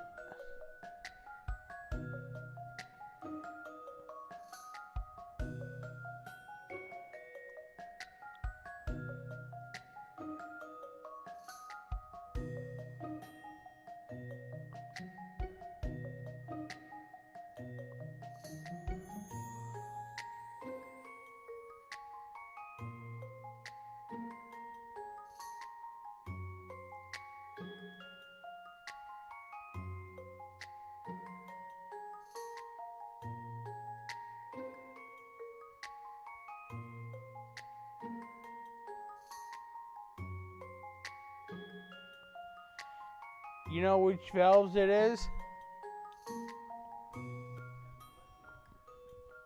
Okay.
Well, if we did A would go out here and go out here, but if you did it and out here, okay. But you have to make sure it goes throughout these exits.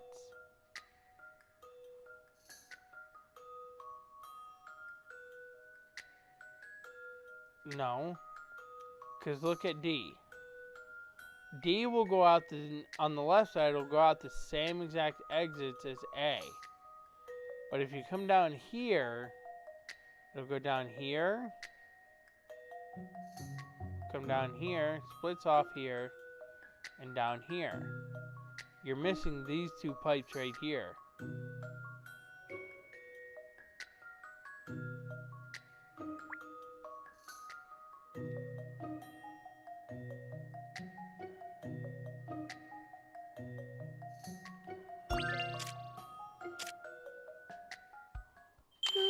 This should do it, I think. Puzzles are made for solving.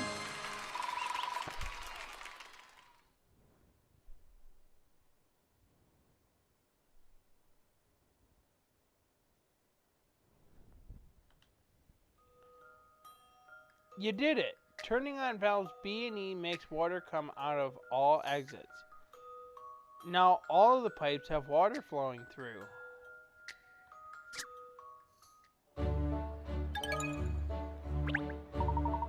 Wonderful. Dearie me. I wish you could solve the problem of this puddle like you solved that puzzle. There's always a puddle here after it rains. Huh. Did it rain yesterday then? One of my neighbors said it was raining in the middle of the night, yes. I don't know what she was doing up. Mind you. It sounds like it was just a passing shower or two, though. Rain in the middle of the night.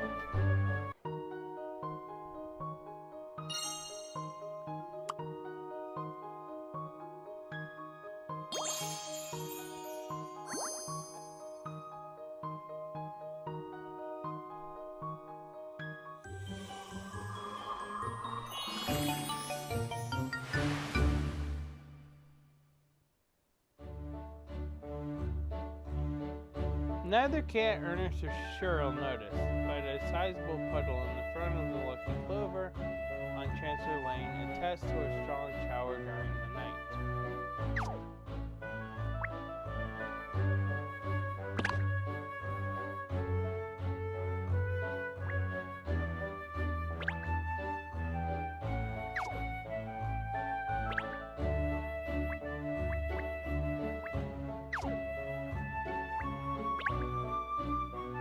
We tried to visit the Lucky Clover, a boutique next to the agency, but sadly it was closed.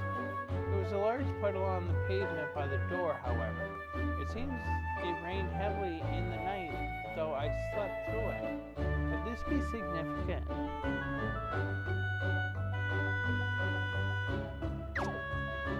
Okay.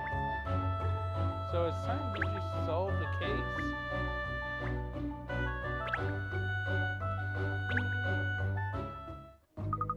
Aha! I've got it! I know what happened to the missing clock hand. You do? Indeed, this mystery is history. Who did it then, miss? All in good time, Ernest. We have to call Inspector Hastings first. He'll want to hear this, of course. In fact, yes, I should think the results of the forensic analysis would be ready by now. Ernest, could you trot over to Scotland Yard and pick up a copy of the results? You mean the analysis of those samples they took from the scene? Yes, that's right. Once we have that, I'll explain everything.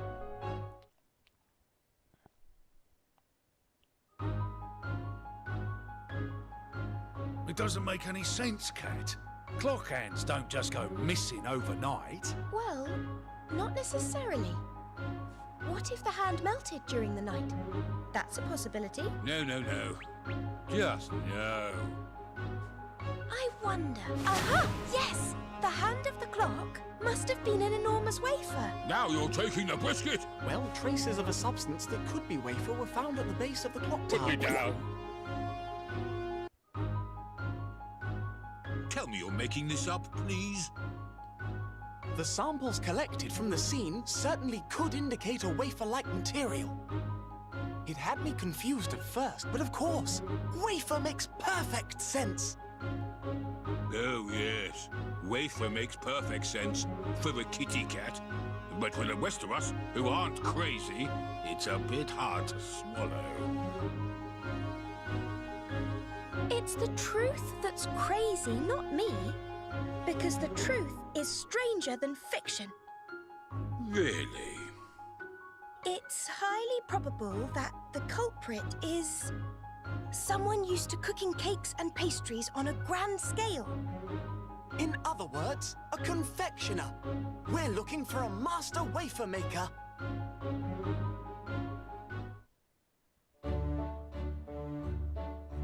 Oh, you again. What do you want now? Well, Mr. Lipsky, it's about the person responsible for the missing hour hand. Eh? It's you, isn't it? What are you talking about? This is not fair. You can't pick on me. What evidence? If it's evidence you want, how about this? It's drawing of hand. I believe you made this, didn't you? As a plan for your brother, who had you make a giant clock hand out of wafer biscuit. No!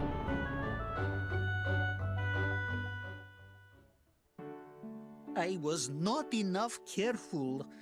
Like idiot, I made stew. I dropped the hand, and it was broken.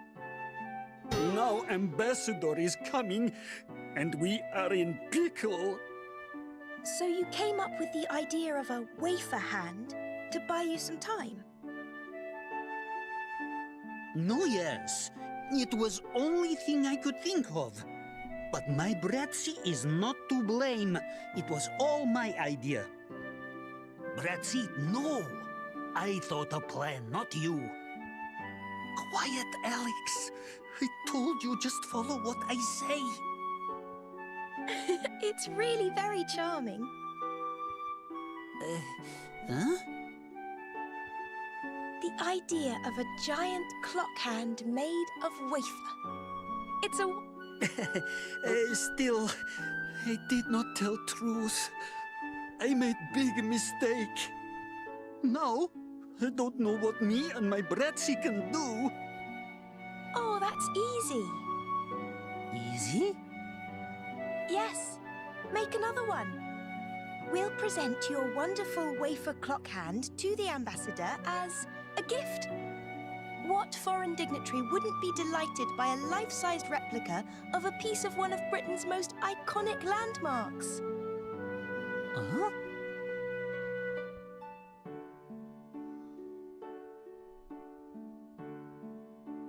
Oh, you British, you know how to entertain, huh? Whatever may happen, you will never exit our hearts.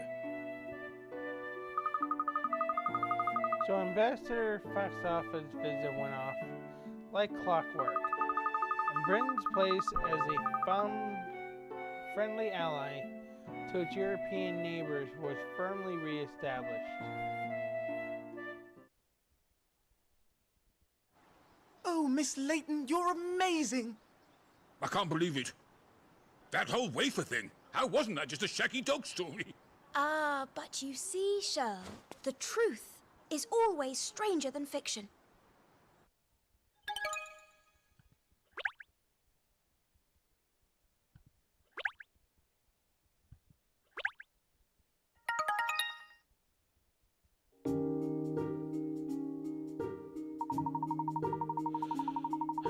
How did you like the basket, Cheryl?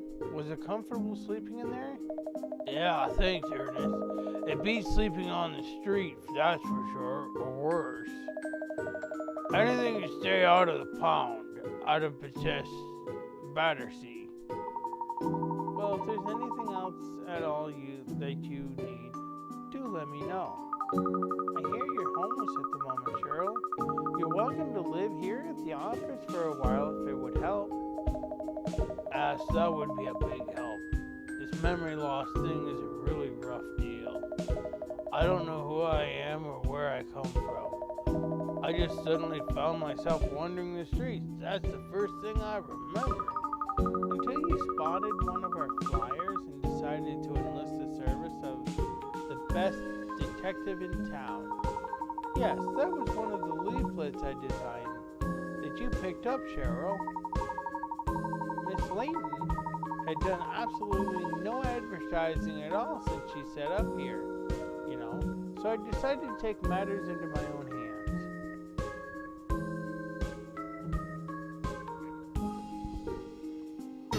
Although we still haven't had any business, apart from a vagrant canine. Oh, well, excuse me for merely being man's best friend. Now, Cheryl, I didn't say I was dissatisfied. In fact, I plan to use your dogginess to the full. You do how? Actually, maybe I don't want to know. By having you do what dogs do best, using your nose, following the scent of a villain from the scene of the crime, for example. Oh, I'd say, Miss Layton, what a champion idea. Yeah, Cheryl can perform police dog duties with his heightened sense of smell. He'll be a wonderful asset to the agency. I hate to rain in on your parade, but this doggie's nose knows no notable smells at all. Sorry? That was too many no's. Are you telling us you can't smell anything? Not exactly, I mean. I can smell things, but no better than a human can, I'd say. Really? Oh, what a disappointment. I was thinking I might actually find a use for you. Well, sorry I'm such a letdown. Never mind. I'm sure Cheryl will prove useful in other ways. Oh, the phone. Get that, would you, Cheryl? Why me? Well, if you can't help out sniff out the truth, the least you can do is take phone calls for me. I'm a dog. I'll get it. Give me someone with a job for us. What can I set you working on, Cheryl? You'll have to pay your way somehow. Cleaning the toilet, perhaps, or filing? No, your paws prohibit so many tasks. Oh, I've got it. You can be the Layton Detective Agency mascot. We'll stand you on a prominent street corner, touting for business. Oh yeah, and I'll throw in a free massage as well. Oh, it looks like Ernest is finished on the phone. That was Inspector Hastings from Scotland Yard, miss. Inspector Hastings? Does he have a new case for us? A murder, actually. A murder? A big case at last. Well, yes, except... Well, it seems it's not that simple. The inspector said it was probably a murder, but it might be a murder. But actually, it seems it probably is a murder, maybe. It's not that hard. Did someone get killed by someone else, or didn't they? I don't know. But the inspector wants you to meet him at Scotland Yard immediately. A murder that might not be a murder, but probably is a murder? Maybe. Well, it's certainly intriguing. I smell a mystery that needs unraveling. Oh, bother. What's the matter with you? It's the last day of the Riverside Festival, that's all. I had rather hoped to invite you to accompany me to watch the show this evening, Miss Layton. Oh, yes. I forgot the festival was on at the moment. What kind of festival is it? It's a London tradition. It takes place on the banks of the Thames. It's not a hoot, Cheryl. It's a hoot, Cheryl. There are street stalls serving food and drink, and stage performance, and oh, it's all rather fun. It goes on for a whole week, but today is the last day. It's a climatic finish to the festivities tonight. Will be the Riverside Show of Devotion. Yeah, sounds like a real hoot. Oh, it really is. Lots of young men and women who are in love lining up on opposite banks of the Thames to face each other and declare their mutual love. What? In front of everyone else? Absolutely. They say that couples who declare their love at the Riverside Festival will find eternal happiness together, you see. Really? I had no idea about that part of the festival. It's jolly romantic, don't you think?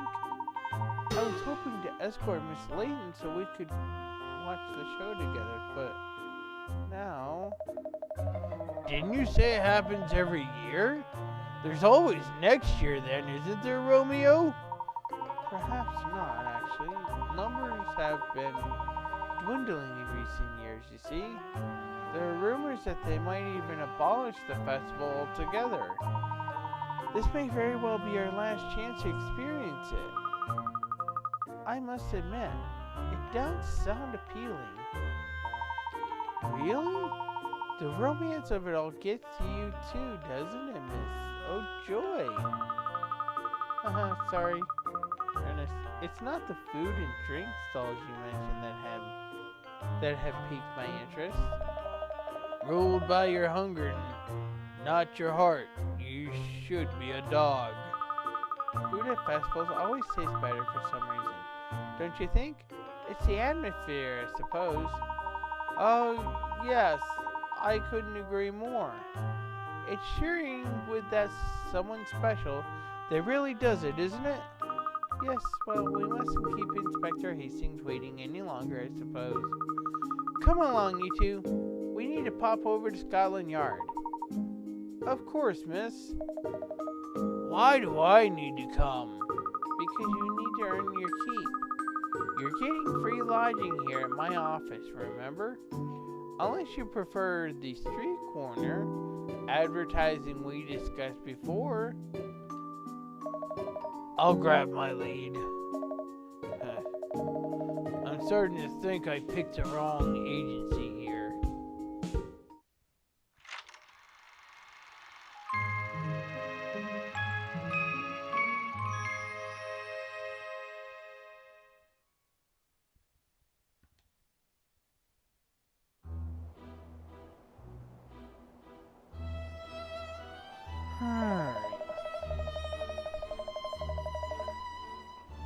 So, this is the famous Scotland Yard, is it? It's no match of a yard, and it's not in Scotland either. As a dog who likes open spaces, but revelations are a bit of a disappointment. It's actually quite imposing, isn't it? I'll say. Don't forget that the Metropolitan Police are responsible for keeping the peace across the entire city of London. This is a very special place. And not least because it's where Miss Layton and I first met. It's one of my most treasured memories. Such a fateful meeting. Wasn't it, miss? This is no time for reminiscing, Ernest. Inspector Hastings has a possible murder, or maybe not. He needs our help with. Come along, let's go in. Oh, sorry, miss. Right you are. Case codas have been added to Cat's bag.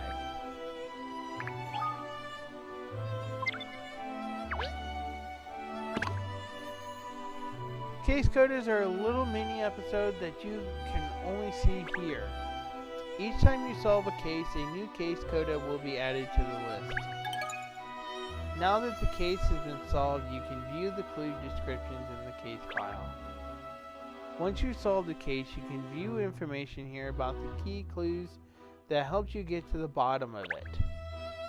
Review your case files if you want to remind yourself about the details of your previous endeavors.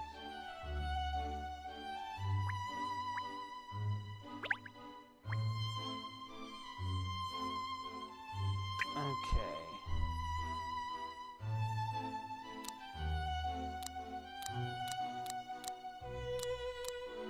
The missing hand was not stolen at all. Hans Lipitsky, the serviceman, dropped the hand by mistake, and when he discovered it was broken, asked his brother Alex to fashion a new one out of wafer. Unfortunately, it melted away in the overnight rain. Oops. Cheryl, the homeless amnesic dog, is going to stay at the agency for a while. It seems we're going to be busy on another case. Inspector Hastings called. So we're headed to Scotland Yard. I've had to abandon plans to visit the Riverside Festival tonight.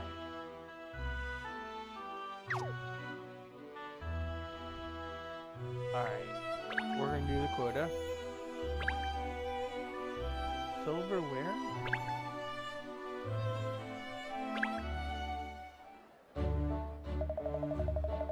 Ciao, Bella! You're looking as beautiful as ever today, Miss Layton. Oh, haha, thank you. Huh. Really not all sure that such comments are appropriate. There's something I was hoping to ask you, actually. You told me before the silverware was going missing from your restaurant, didn't you?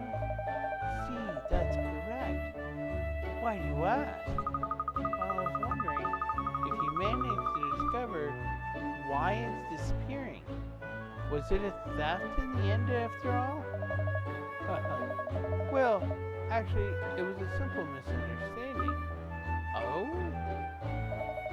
It's really not very interesting at all.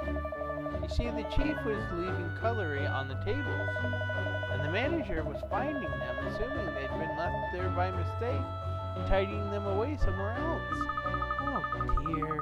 So, they weren't actually going missing at all, just being moved around by different people. How funny.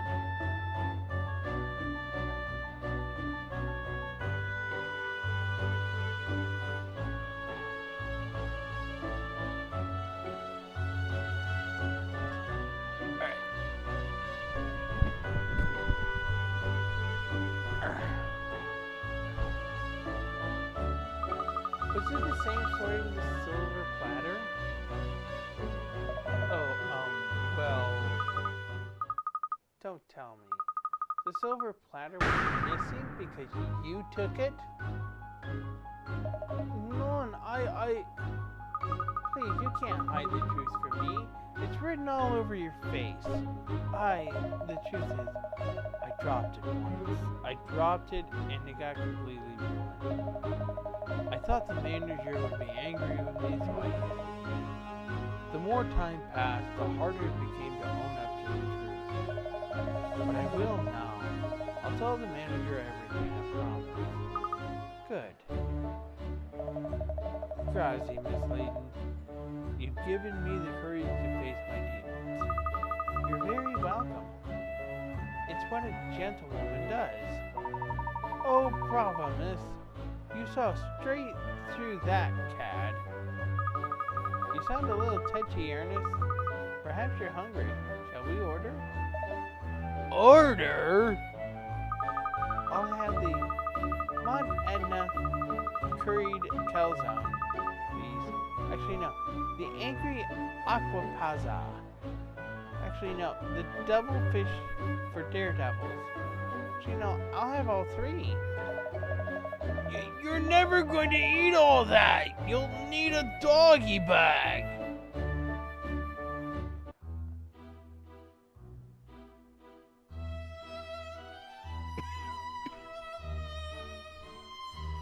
Okay.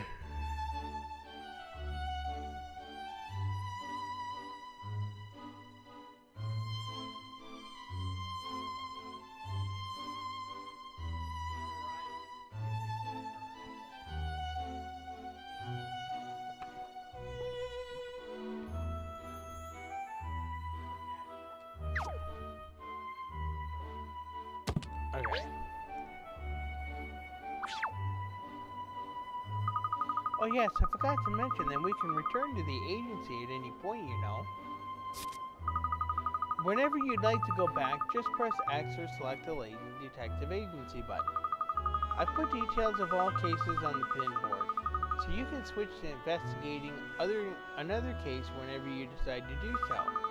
Or you can play around with the office Feng Shui if you don't like how it's decorated at the moment. Ah, so that would be a way of going back to previous cases and finding any coins or solving any puzzles we might have missed. Yes, and for the less serious-minded Ernest, redecorating can be a nice change of pace. Now, for every 4 puzzles that you solve, you'll receive a decor docket that you can exchange for different styles of furnishing for use in the agency office. You solved 10 puzzles so far. You've earned yourself 2 decor dockets.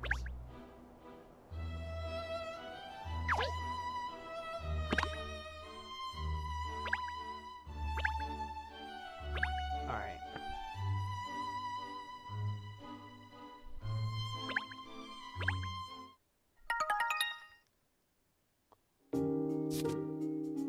Move the magnifying glass and investigate the pinboard to choose which ongoing case to tackle.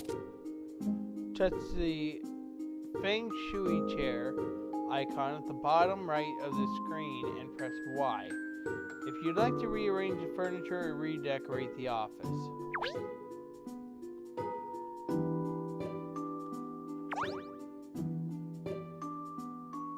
Cases you're working on and you've solved already are up on the pinboard in the agency office. Press A to investigate a highlighted case.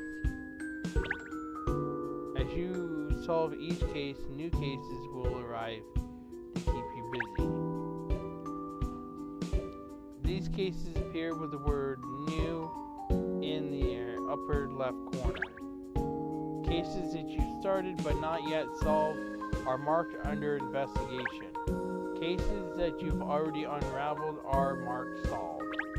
You can still investigate cases you've already solved. You return to the point just before you solve the case and play from there. For cases you've already cracked, the number of coins found and puzzles solved in that case will be displayed. When you return to old cases, you may find there are more puzzles hiding around the place than there were originally.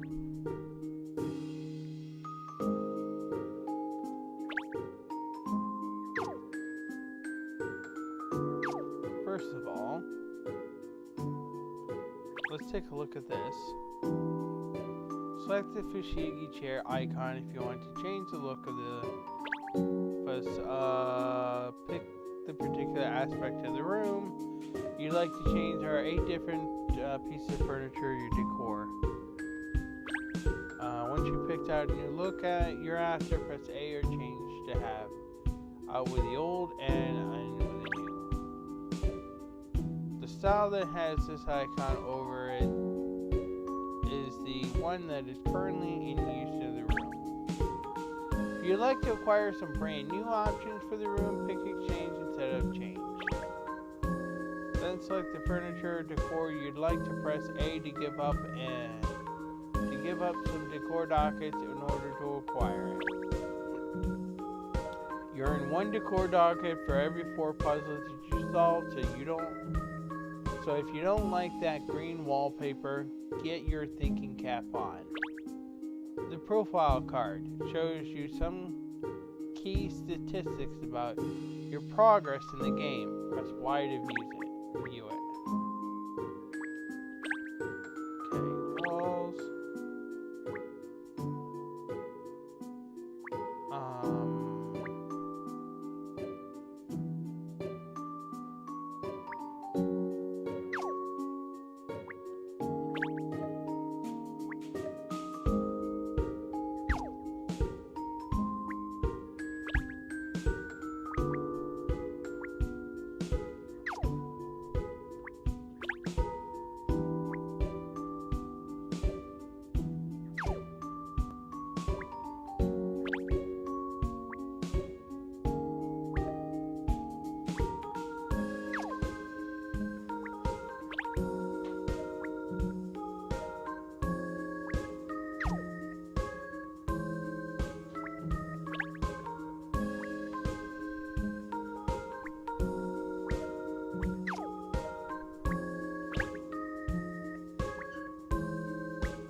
Be an ideal rug for that room.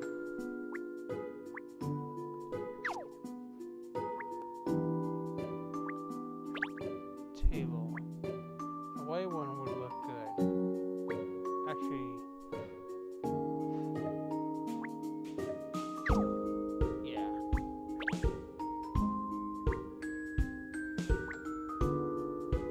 The white one would technically look good. And that sofa would look perfect. Cushions, that.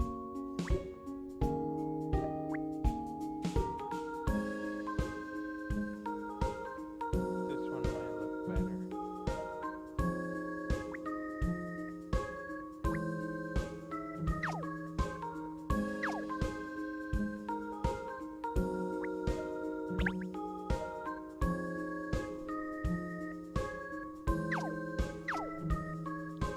Alright, so it wants me to go back to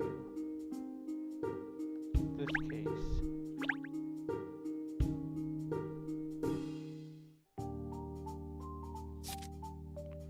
Tonight is the final night of one of London's greatest traditional events, the Riverside Festival. I picked... No.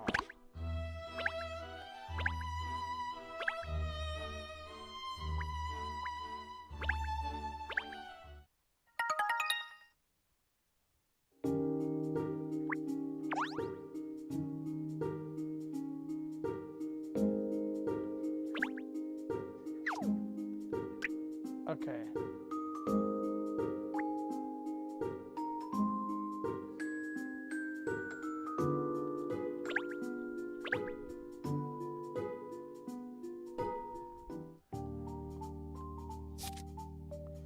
Back on Chancellor Lane, Katrielle sits down to a meal and a half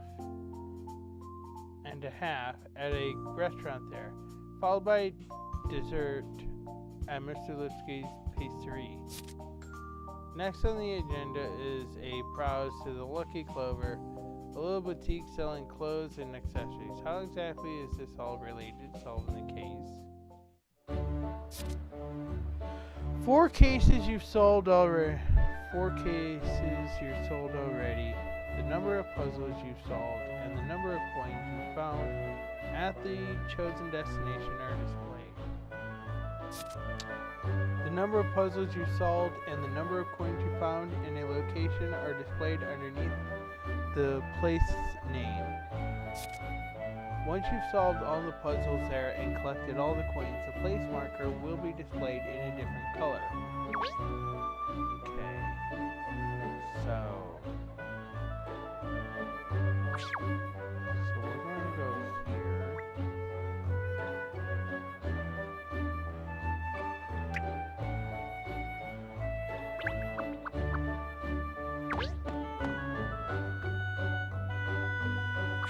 No, we're going here.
There is a hit coin that's missing here, and I need to find it. The lights, no. Well, I already got that one there.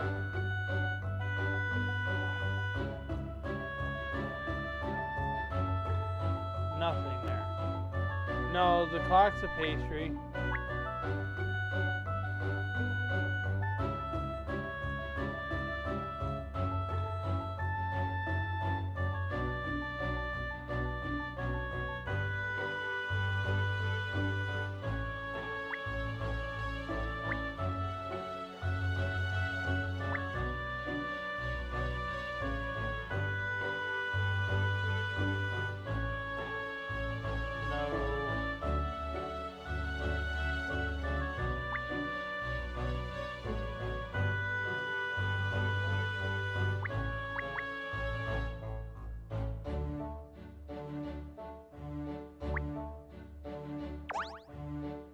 That's going to tell me that it's a pastry.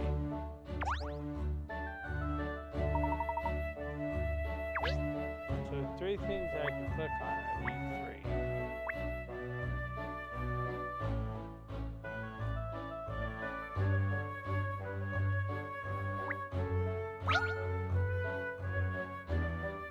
Oh, hello, little doggy. Here, girl, paw.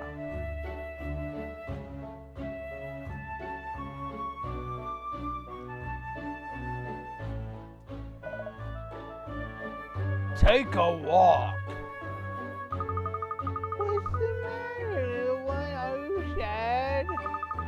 I've got something that'll cheer you up. Look, I'll put it just for you.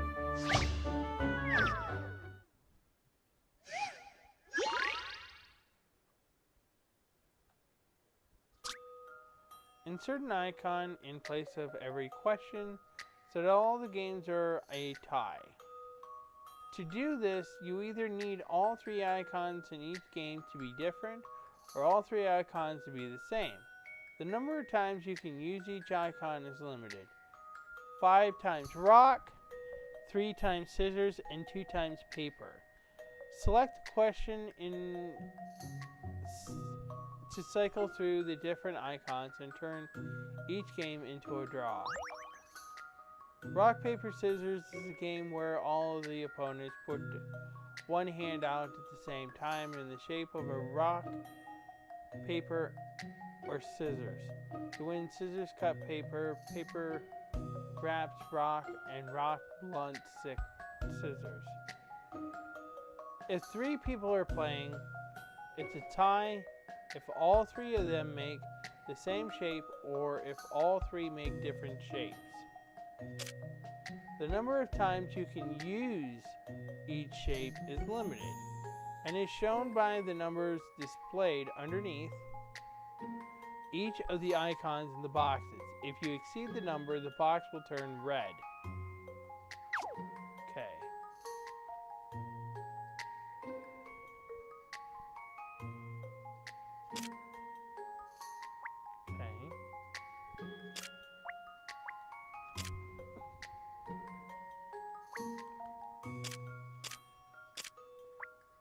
Okay.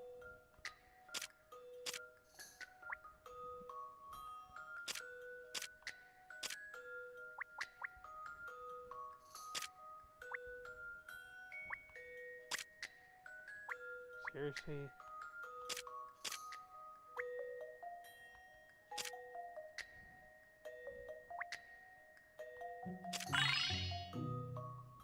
A good puzzle is something you have to chew over. They do call me Sherlock Holmes for nothing.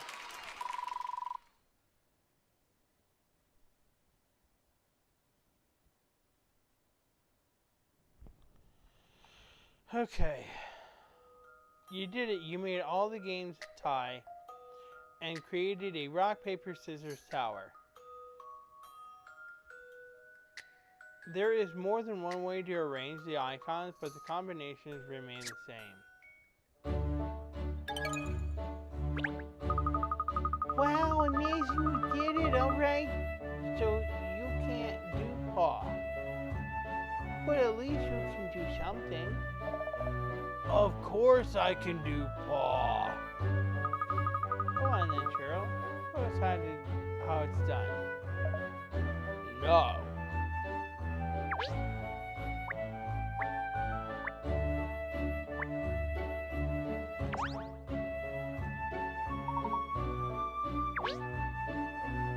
Well, now I gotta locate.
Alright. Give me a second.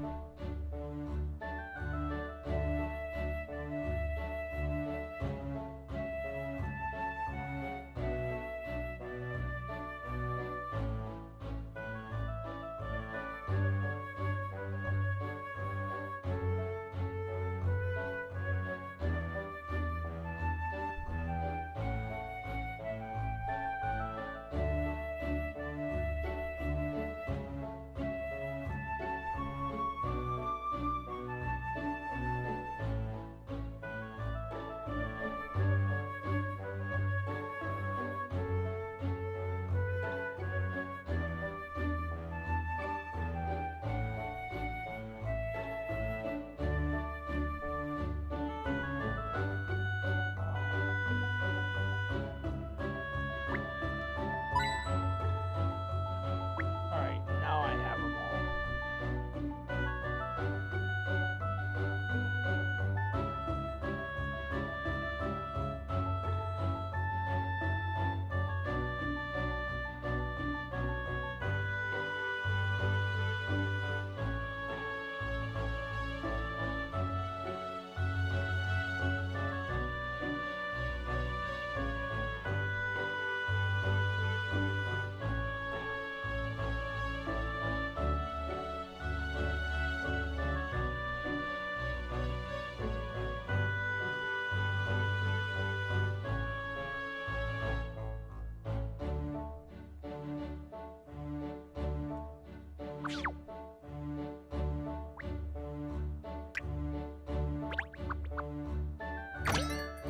Now I'm missing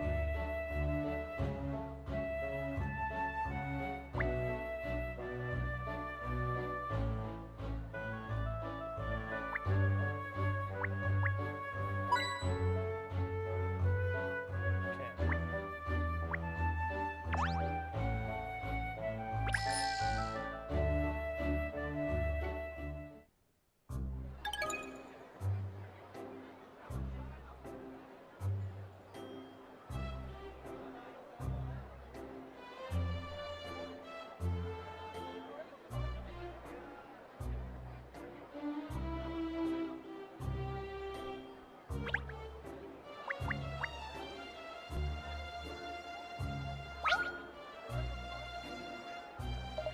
Well, I'm in a sticky situation here. That's for certain and for sure and certain. The story about Big Ben needs writing up straight away, but there's something else I'm in the middle of that I can't put off any longer. It's this puzzle, see? Nothing about it makes any sense to me. I don't suppose you'd like to have a go.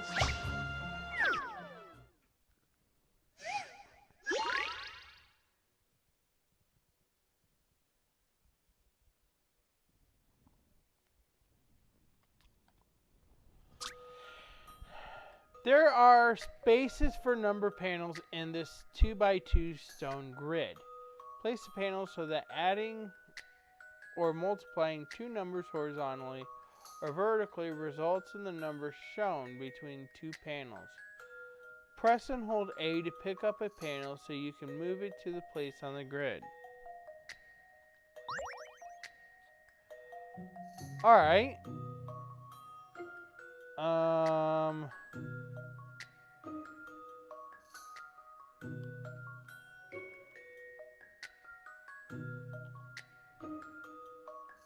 And we know the numbers?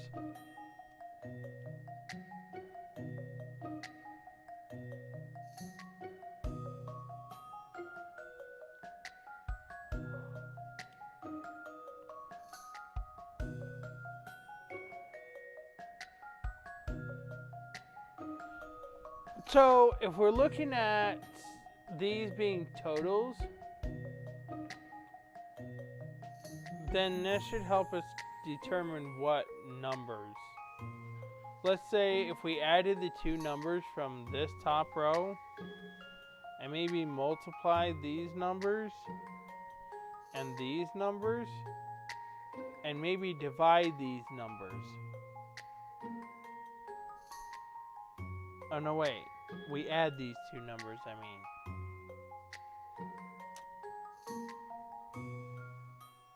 Then that should give us a hint on exactly what numbers to put there.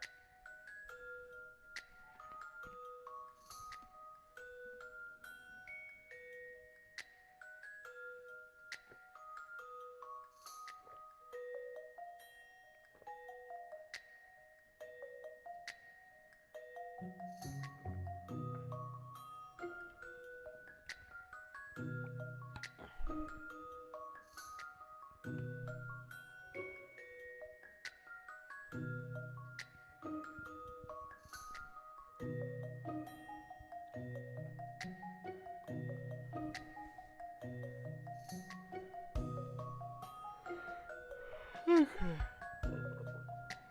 Alright. Well, I'm going to start adding. What does 14 plus 22 equal?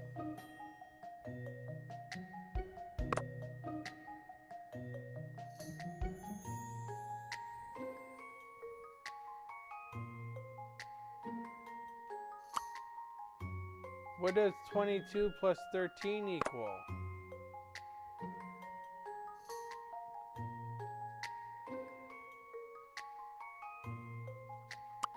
And if we multiply 14 and 13 by 4, what answer do we get of that? If you'll entertain my idea here. Still no patch on Miss Layton, of course.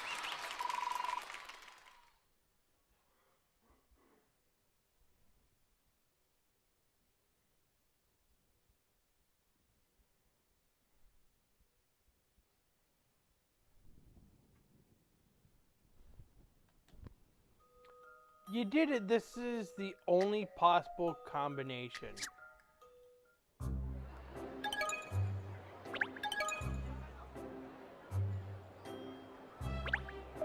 Well, there's a turn up for the books, eh? Very impressive, miss. Very impressive indeed. Well, that's taking a load off old Dougie's shoulders. I don't mind admitting, very good of you. Okay, that's... Okay, we've done that. And those are done.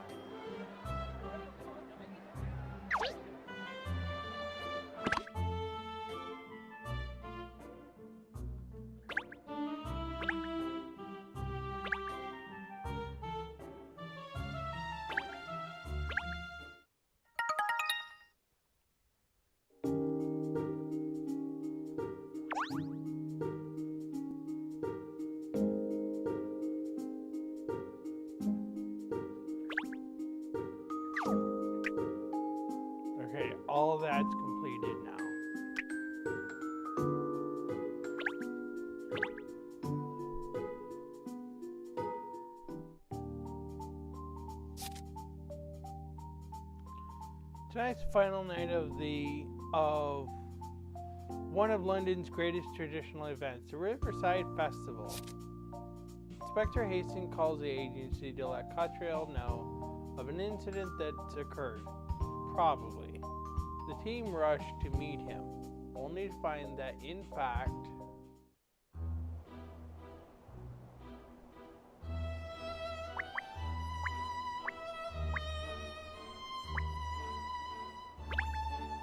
Phew, I wouldn't want an office up there. To think of all the stairs. I expect that's where the most senior officers have their office. Apparently, they had to rebuild Scotland Yard because the original building was so old and dilapidated.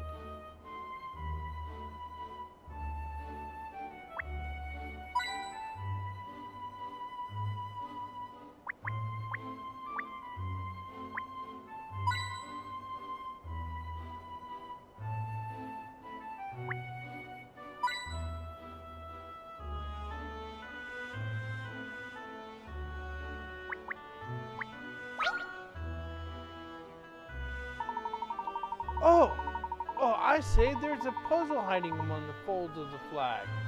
What a highly improbable place for a puzzle.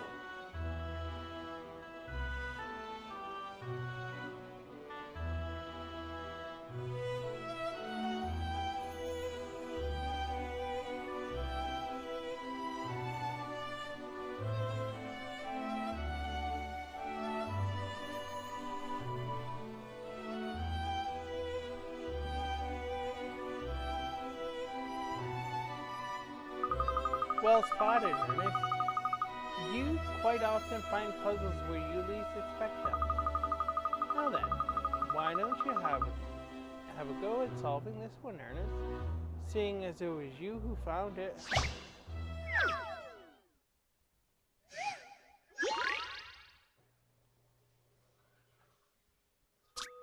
A shark is on the prowl at a popular fishing spot, and it's very hungry.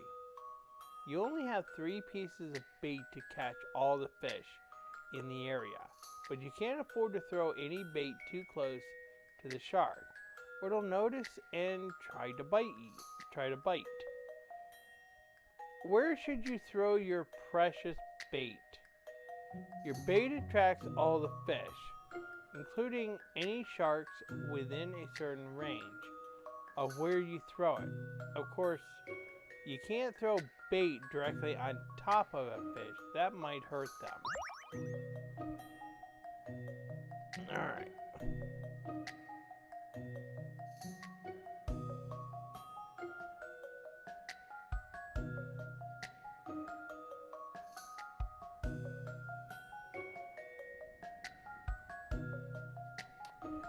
Alright.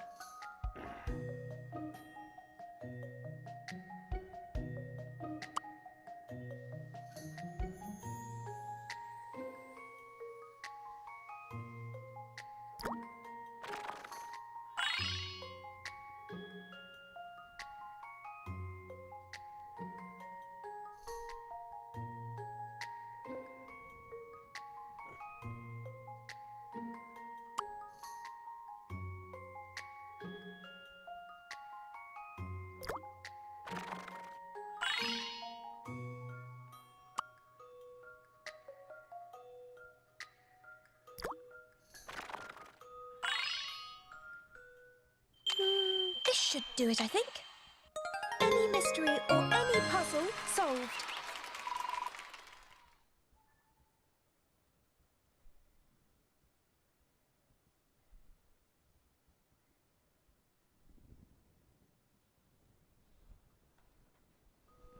You did it! The shark is very envious of all the fish you caught. It's thinking of selling some of its teeth to earn enough to buy a fishing rod of its own.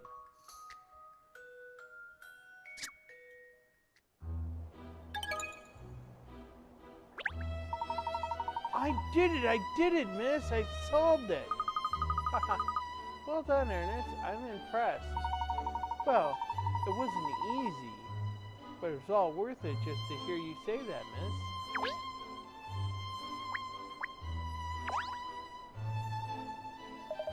Hello, hello, hello, what have we here?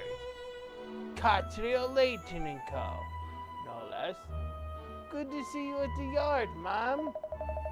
Inspector Hastings is investigating the latest case with a rather small team of officers. The select few, you might say. Ha ha ha. And after your brilliant performance on the Big Ben case, I'm not at all surprised to find you among them, ma'am. Gosh, you've made a name for yourself already, miss. Yes, which means we'll have to work hard and solve the case too. I have expectations to live up to now.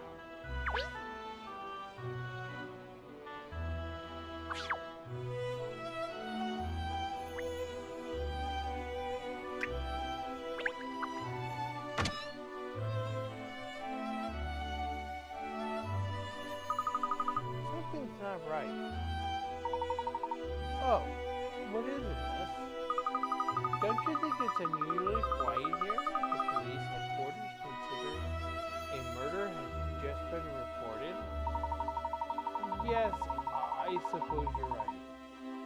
I don't see many officers rushing about following leads or anything. Oh look, there's Douglas Sturt, the reporter from the London Times. Let's go and ask him if he knows anything. If anyone will know, it's a reporter.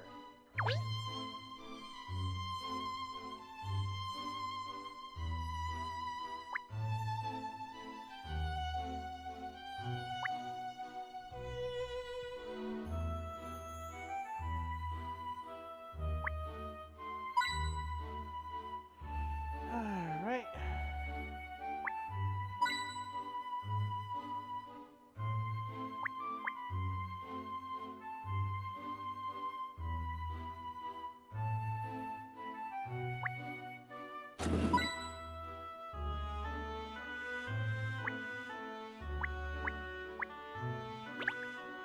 Big members of the public are supposed to sign in here, but I never have.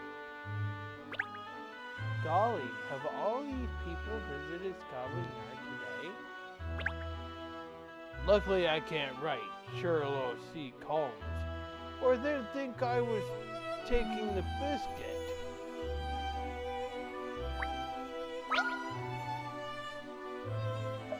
Hello, Miss Lee. Came across this puzzle during the course of my investigations into a certain case. Mum's the word, of course, but I can't figure it out. Oh, could I see it? You could indeed. This is a very puzzling puzzle. I'd certainly appreciate your assistance.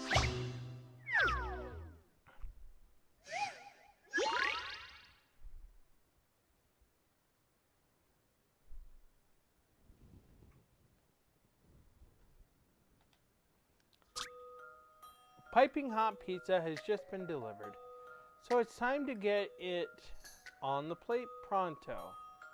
It's been pre-sliced, and you just need to make sure all three children have precisely the same amount. But, there's always a but. Each child has a particular ingredient that he or she doesn't like. So you can't give them slices with toppings they won't eat.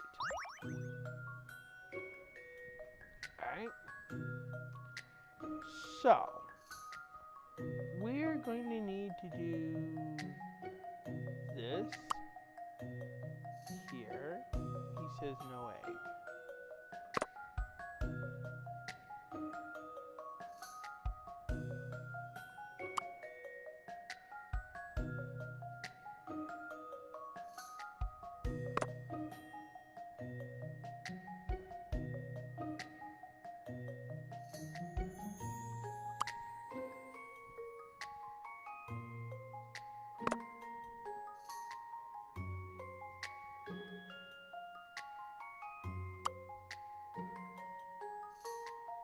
Ori and the Blind Forest, right?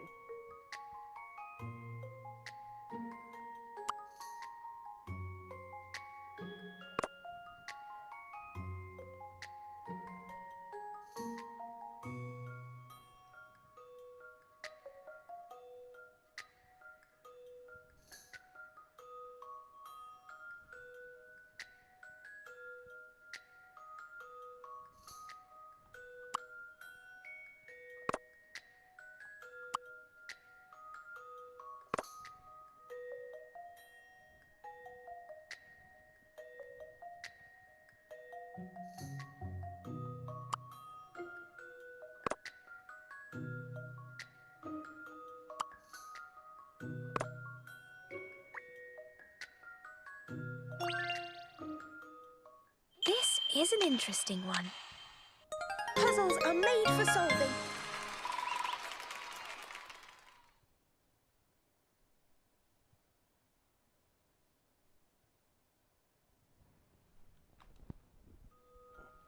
You did it! Now eat it up before it's stone cold.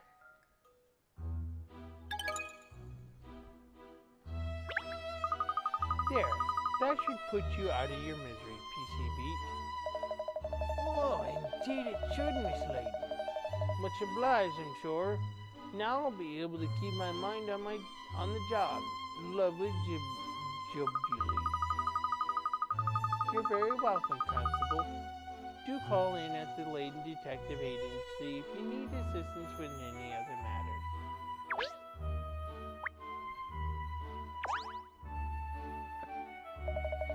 Hello there. You on the same trail as me, I dare say. You've heard about the incident at the Riverside Festival, I presume. A murder, alas. The dark world we live in. So it was a murder then? Yes, probably, or maybe not. But it does seem likely. Then again, well, I thought of all people you'd know at least. Well, the word on the street is it was a murder, but the police haven't made a statement either way. Seems a bit odd, don't you think? A murderer at one of London's biggest events should be front page news. Looks like we're just going to have to get the fact from the horse's mouth. If by horse you mean Inspector Hastings, he passed through here not long since. I pressed him to give me the lowdown, but he gave me the cold shoulder. I think he's probably still in his office. Oh, thanks for that. We'll go and find him. No need to thank me. All I ask in return is a little dictionary of any dirt you happen to pick up. Anything at all will do. Obviously, no promises.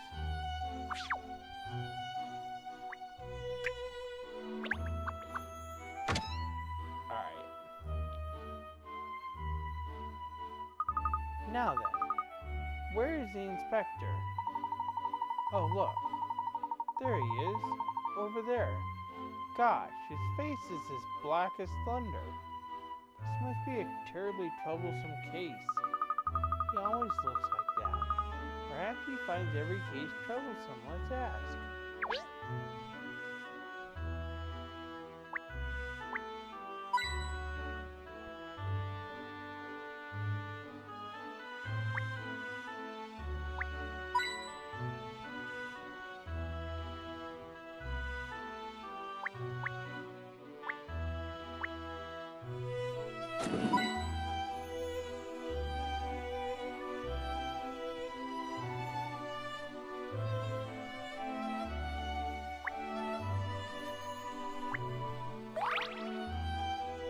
Discovered a magnificent mustache.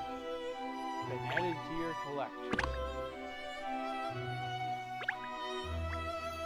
According to Dirt, the reporter, something happens at the Riverside Festival, but the police haven't issued a formal statement yet.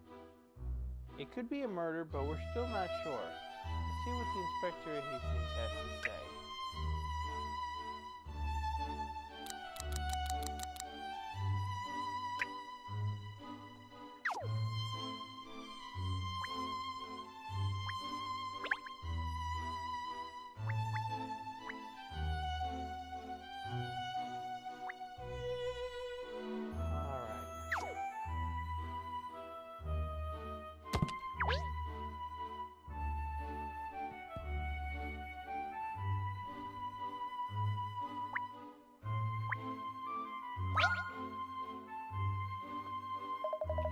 This clock is absolutely spot on, isn't it? To the second.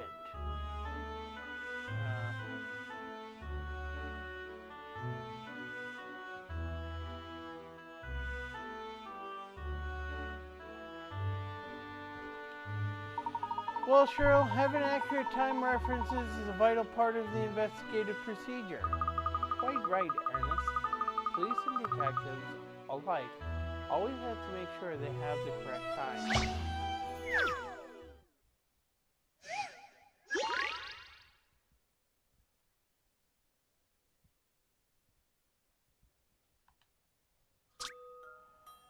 An old clockmaker needs help setting the time on these 3 clocks. The clocks each say different times. One says 4:05, and one says 2:18, and the other one says 3:05. One of the clocks is 32 minutes fast, another is 28 minutes slow, and one of them has stopped completely. Set them all to the correct time. So exactly by that statement, what is the correct time?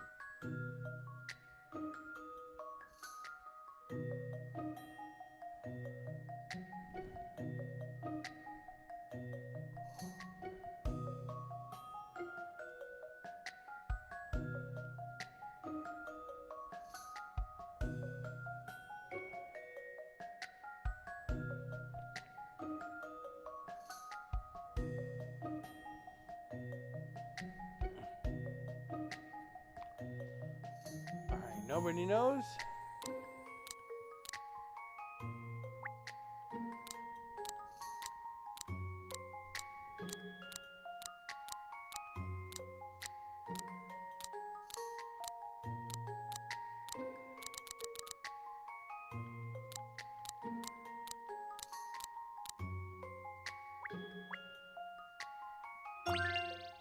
I eat puzzles like this for breakfast. That was too easy. I eat puzzles like this for breakfast.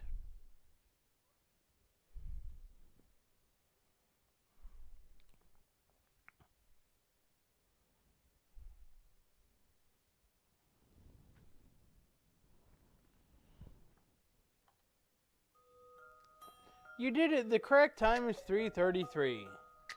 The old man looks really pleased now all of the clocks are right.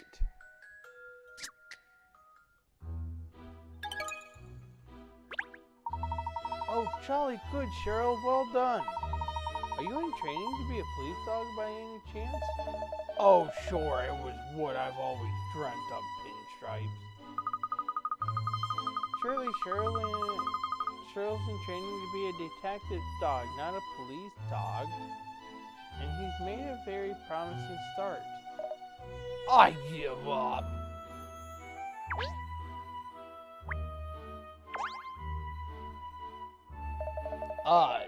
You're here, Cat. Good. I've been waiting for you to show up. I see you've got your usual entourage with you.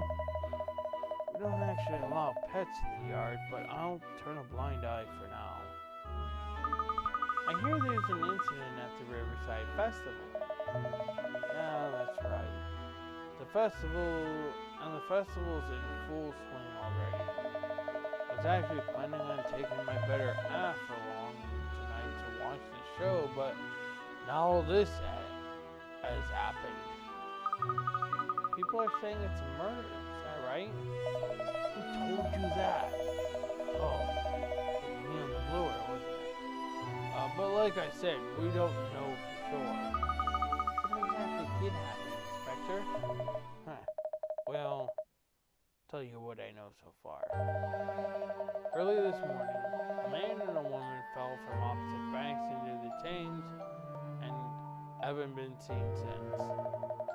But it sounds like it was no accident. The man was pushed by someone. Then it's clearly a murder. The woman, on the other hand, jerked herself in. Gosh, a murder and a suicide? You're not suggesting the two events are unrelated, but just happen to occur at the same time coincidentally. And we haven't managed to ascertain yet whether they're unrelated or not. There's people trawling the river as we speak. still haven't found either one of them. It's making my head hurt already. On the phone before, you said it was probably a murder, but might not be a murder.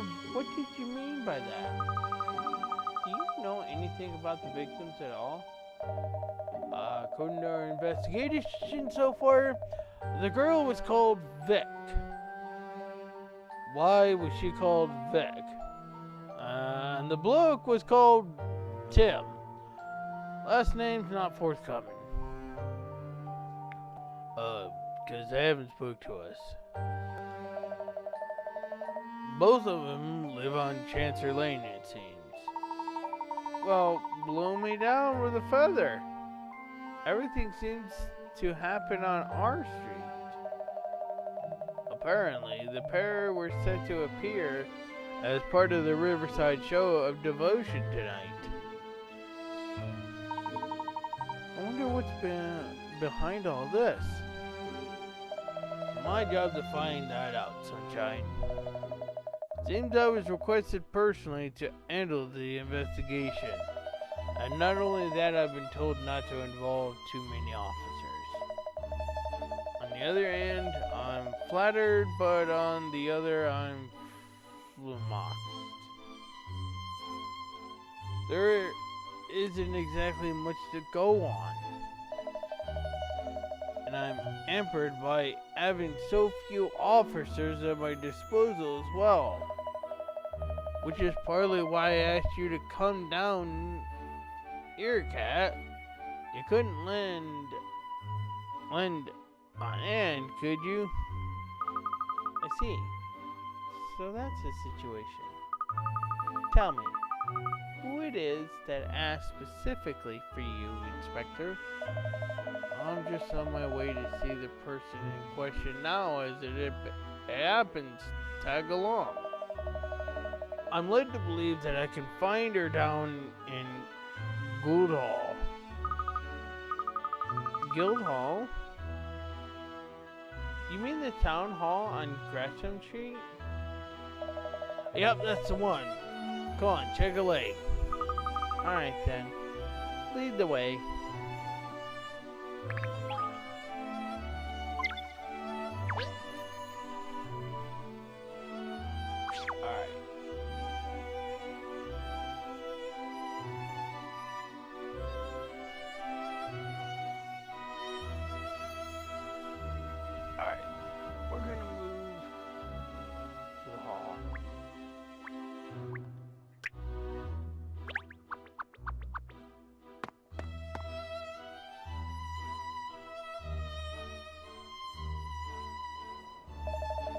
So this is Guildhall, is it? You can almost taste the history here.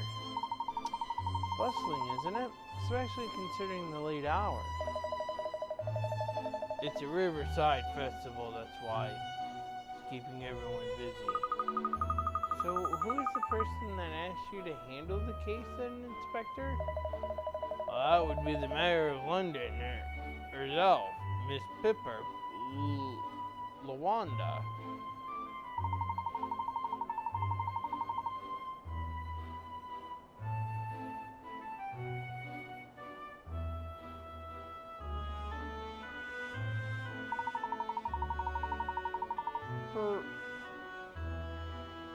They say that she's really been shaking things up since she took up office. She sounds like a force to be reckoned with. That she might be, but that doesn't help us find her. Where in this rabbit warren do you suppose she's doing? Hiding? Why don't we ask the woman over there?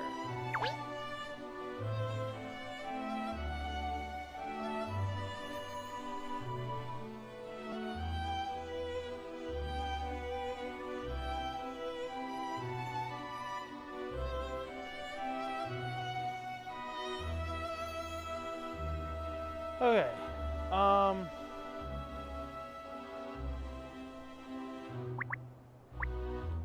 okay.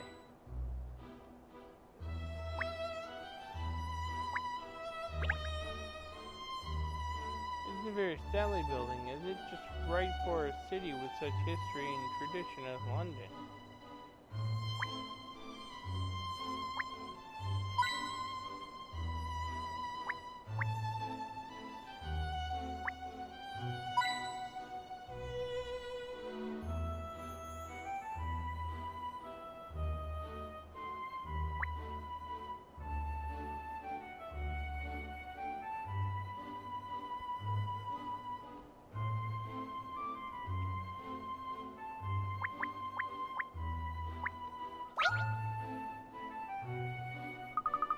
Oh, hi there.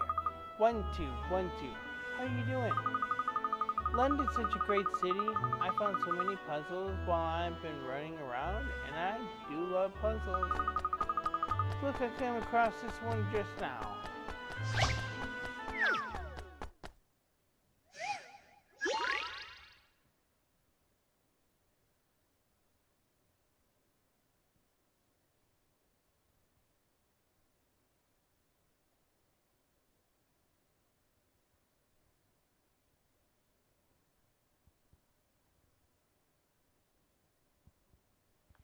Alright. The matches are lined up to show the number 3706. By taking away one match, you can spell out the name of a sport. Which sport is it?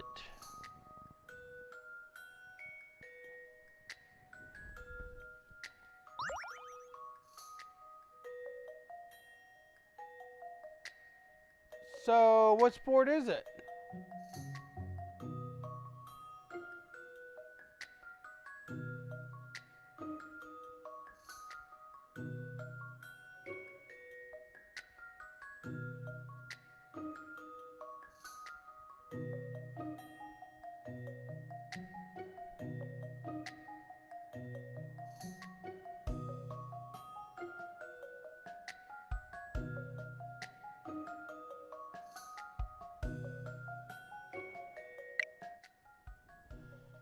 Alright. Well,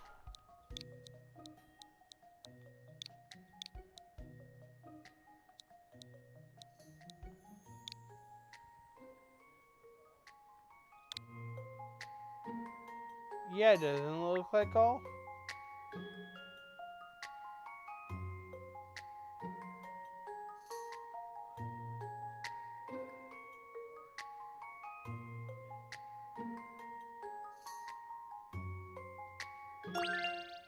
This is an interesting one. Any mystery or any puzzle solved.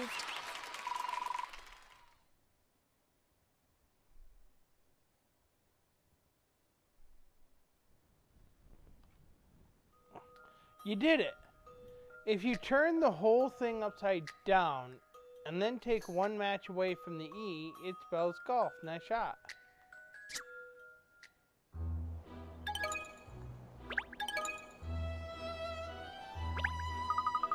That was fun, thanks. Oh, you're very welcome. Great exercise for the brain, huh? Hey, want to come in for a run with me as well? Oh, well, I don't know.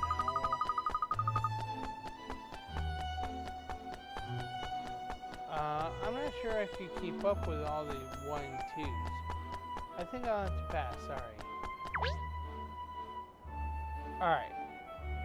So we're gonna read this. It seems a man known only as Tim was pushed into the river, while a woman known as Vic threw herself in. Both are missing. The police are also unclear about the precise details, so we're out to seek answers from the person who requested the investigation. Alright, so we're gonna save this here.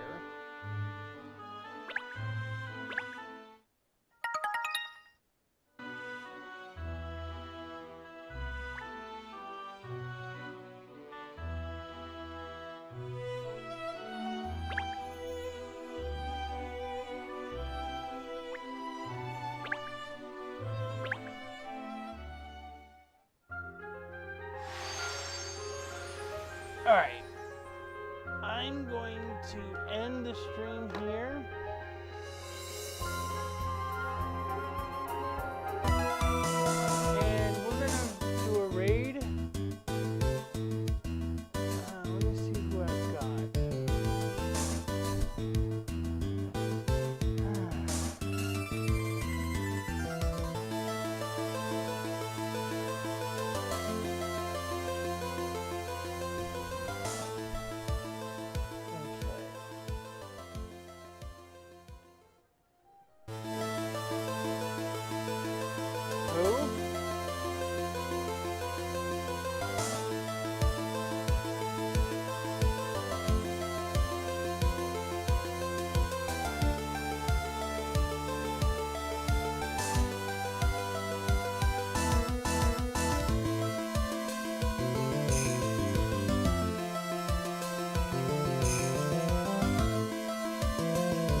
what is R3D playing?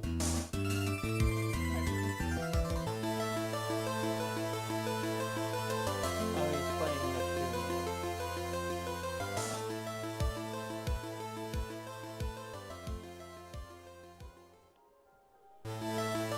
Alright, go give R3D a like and a subscribe, and we are out.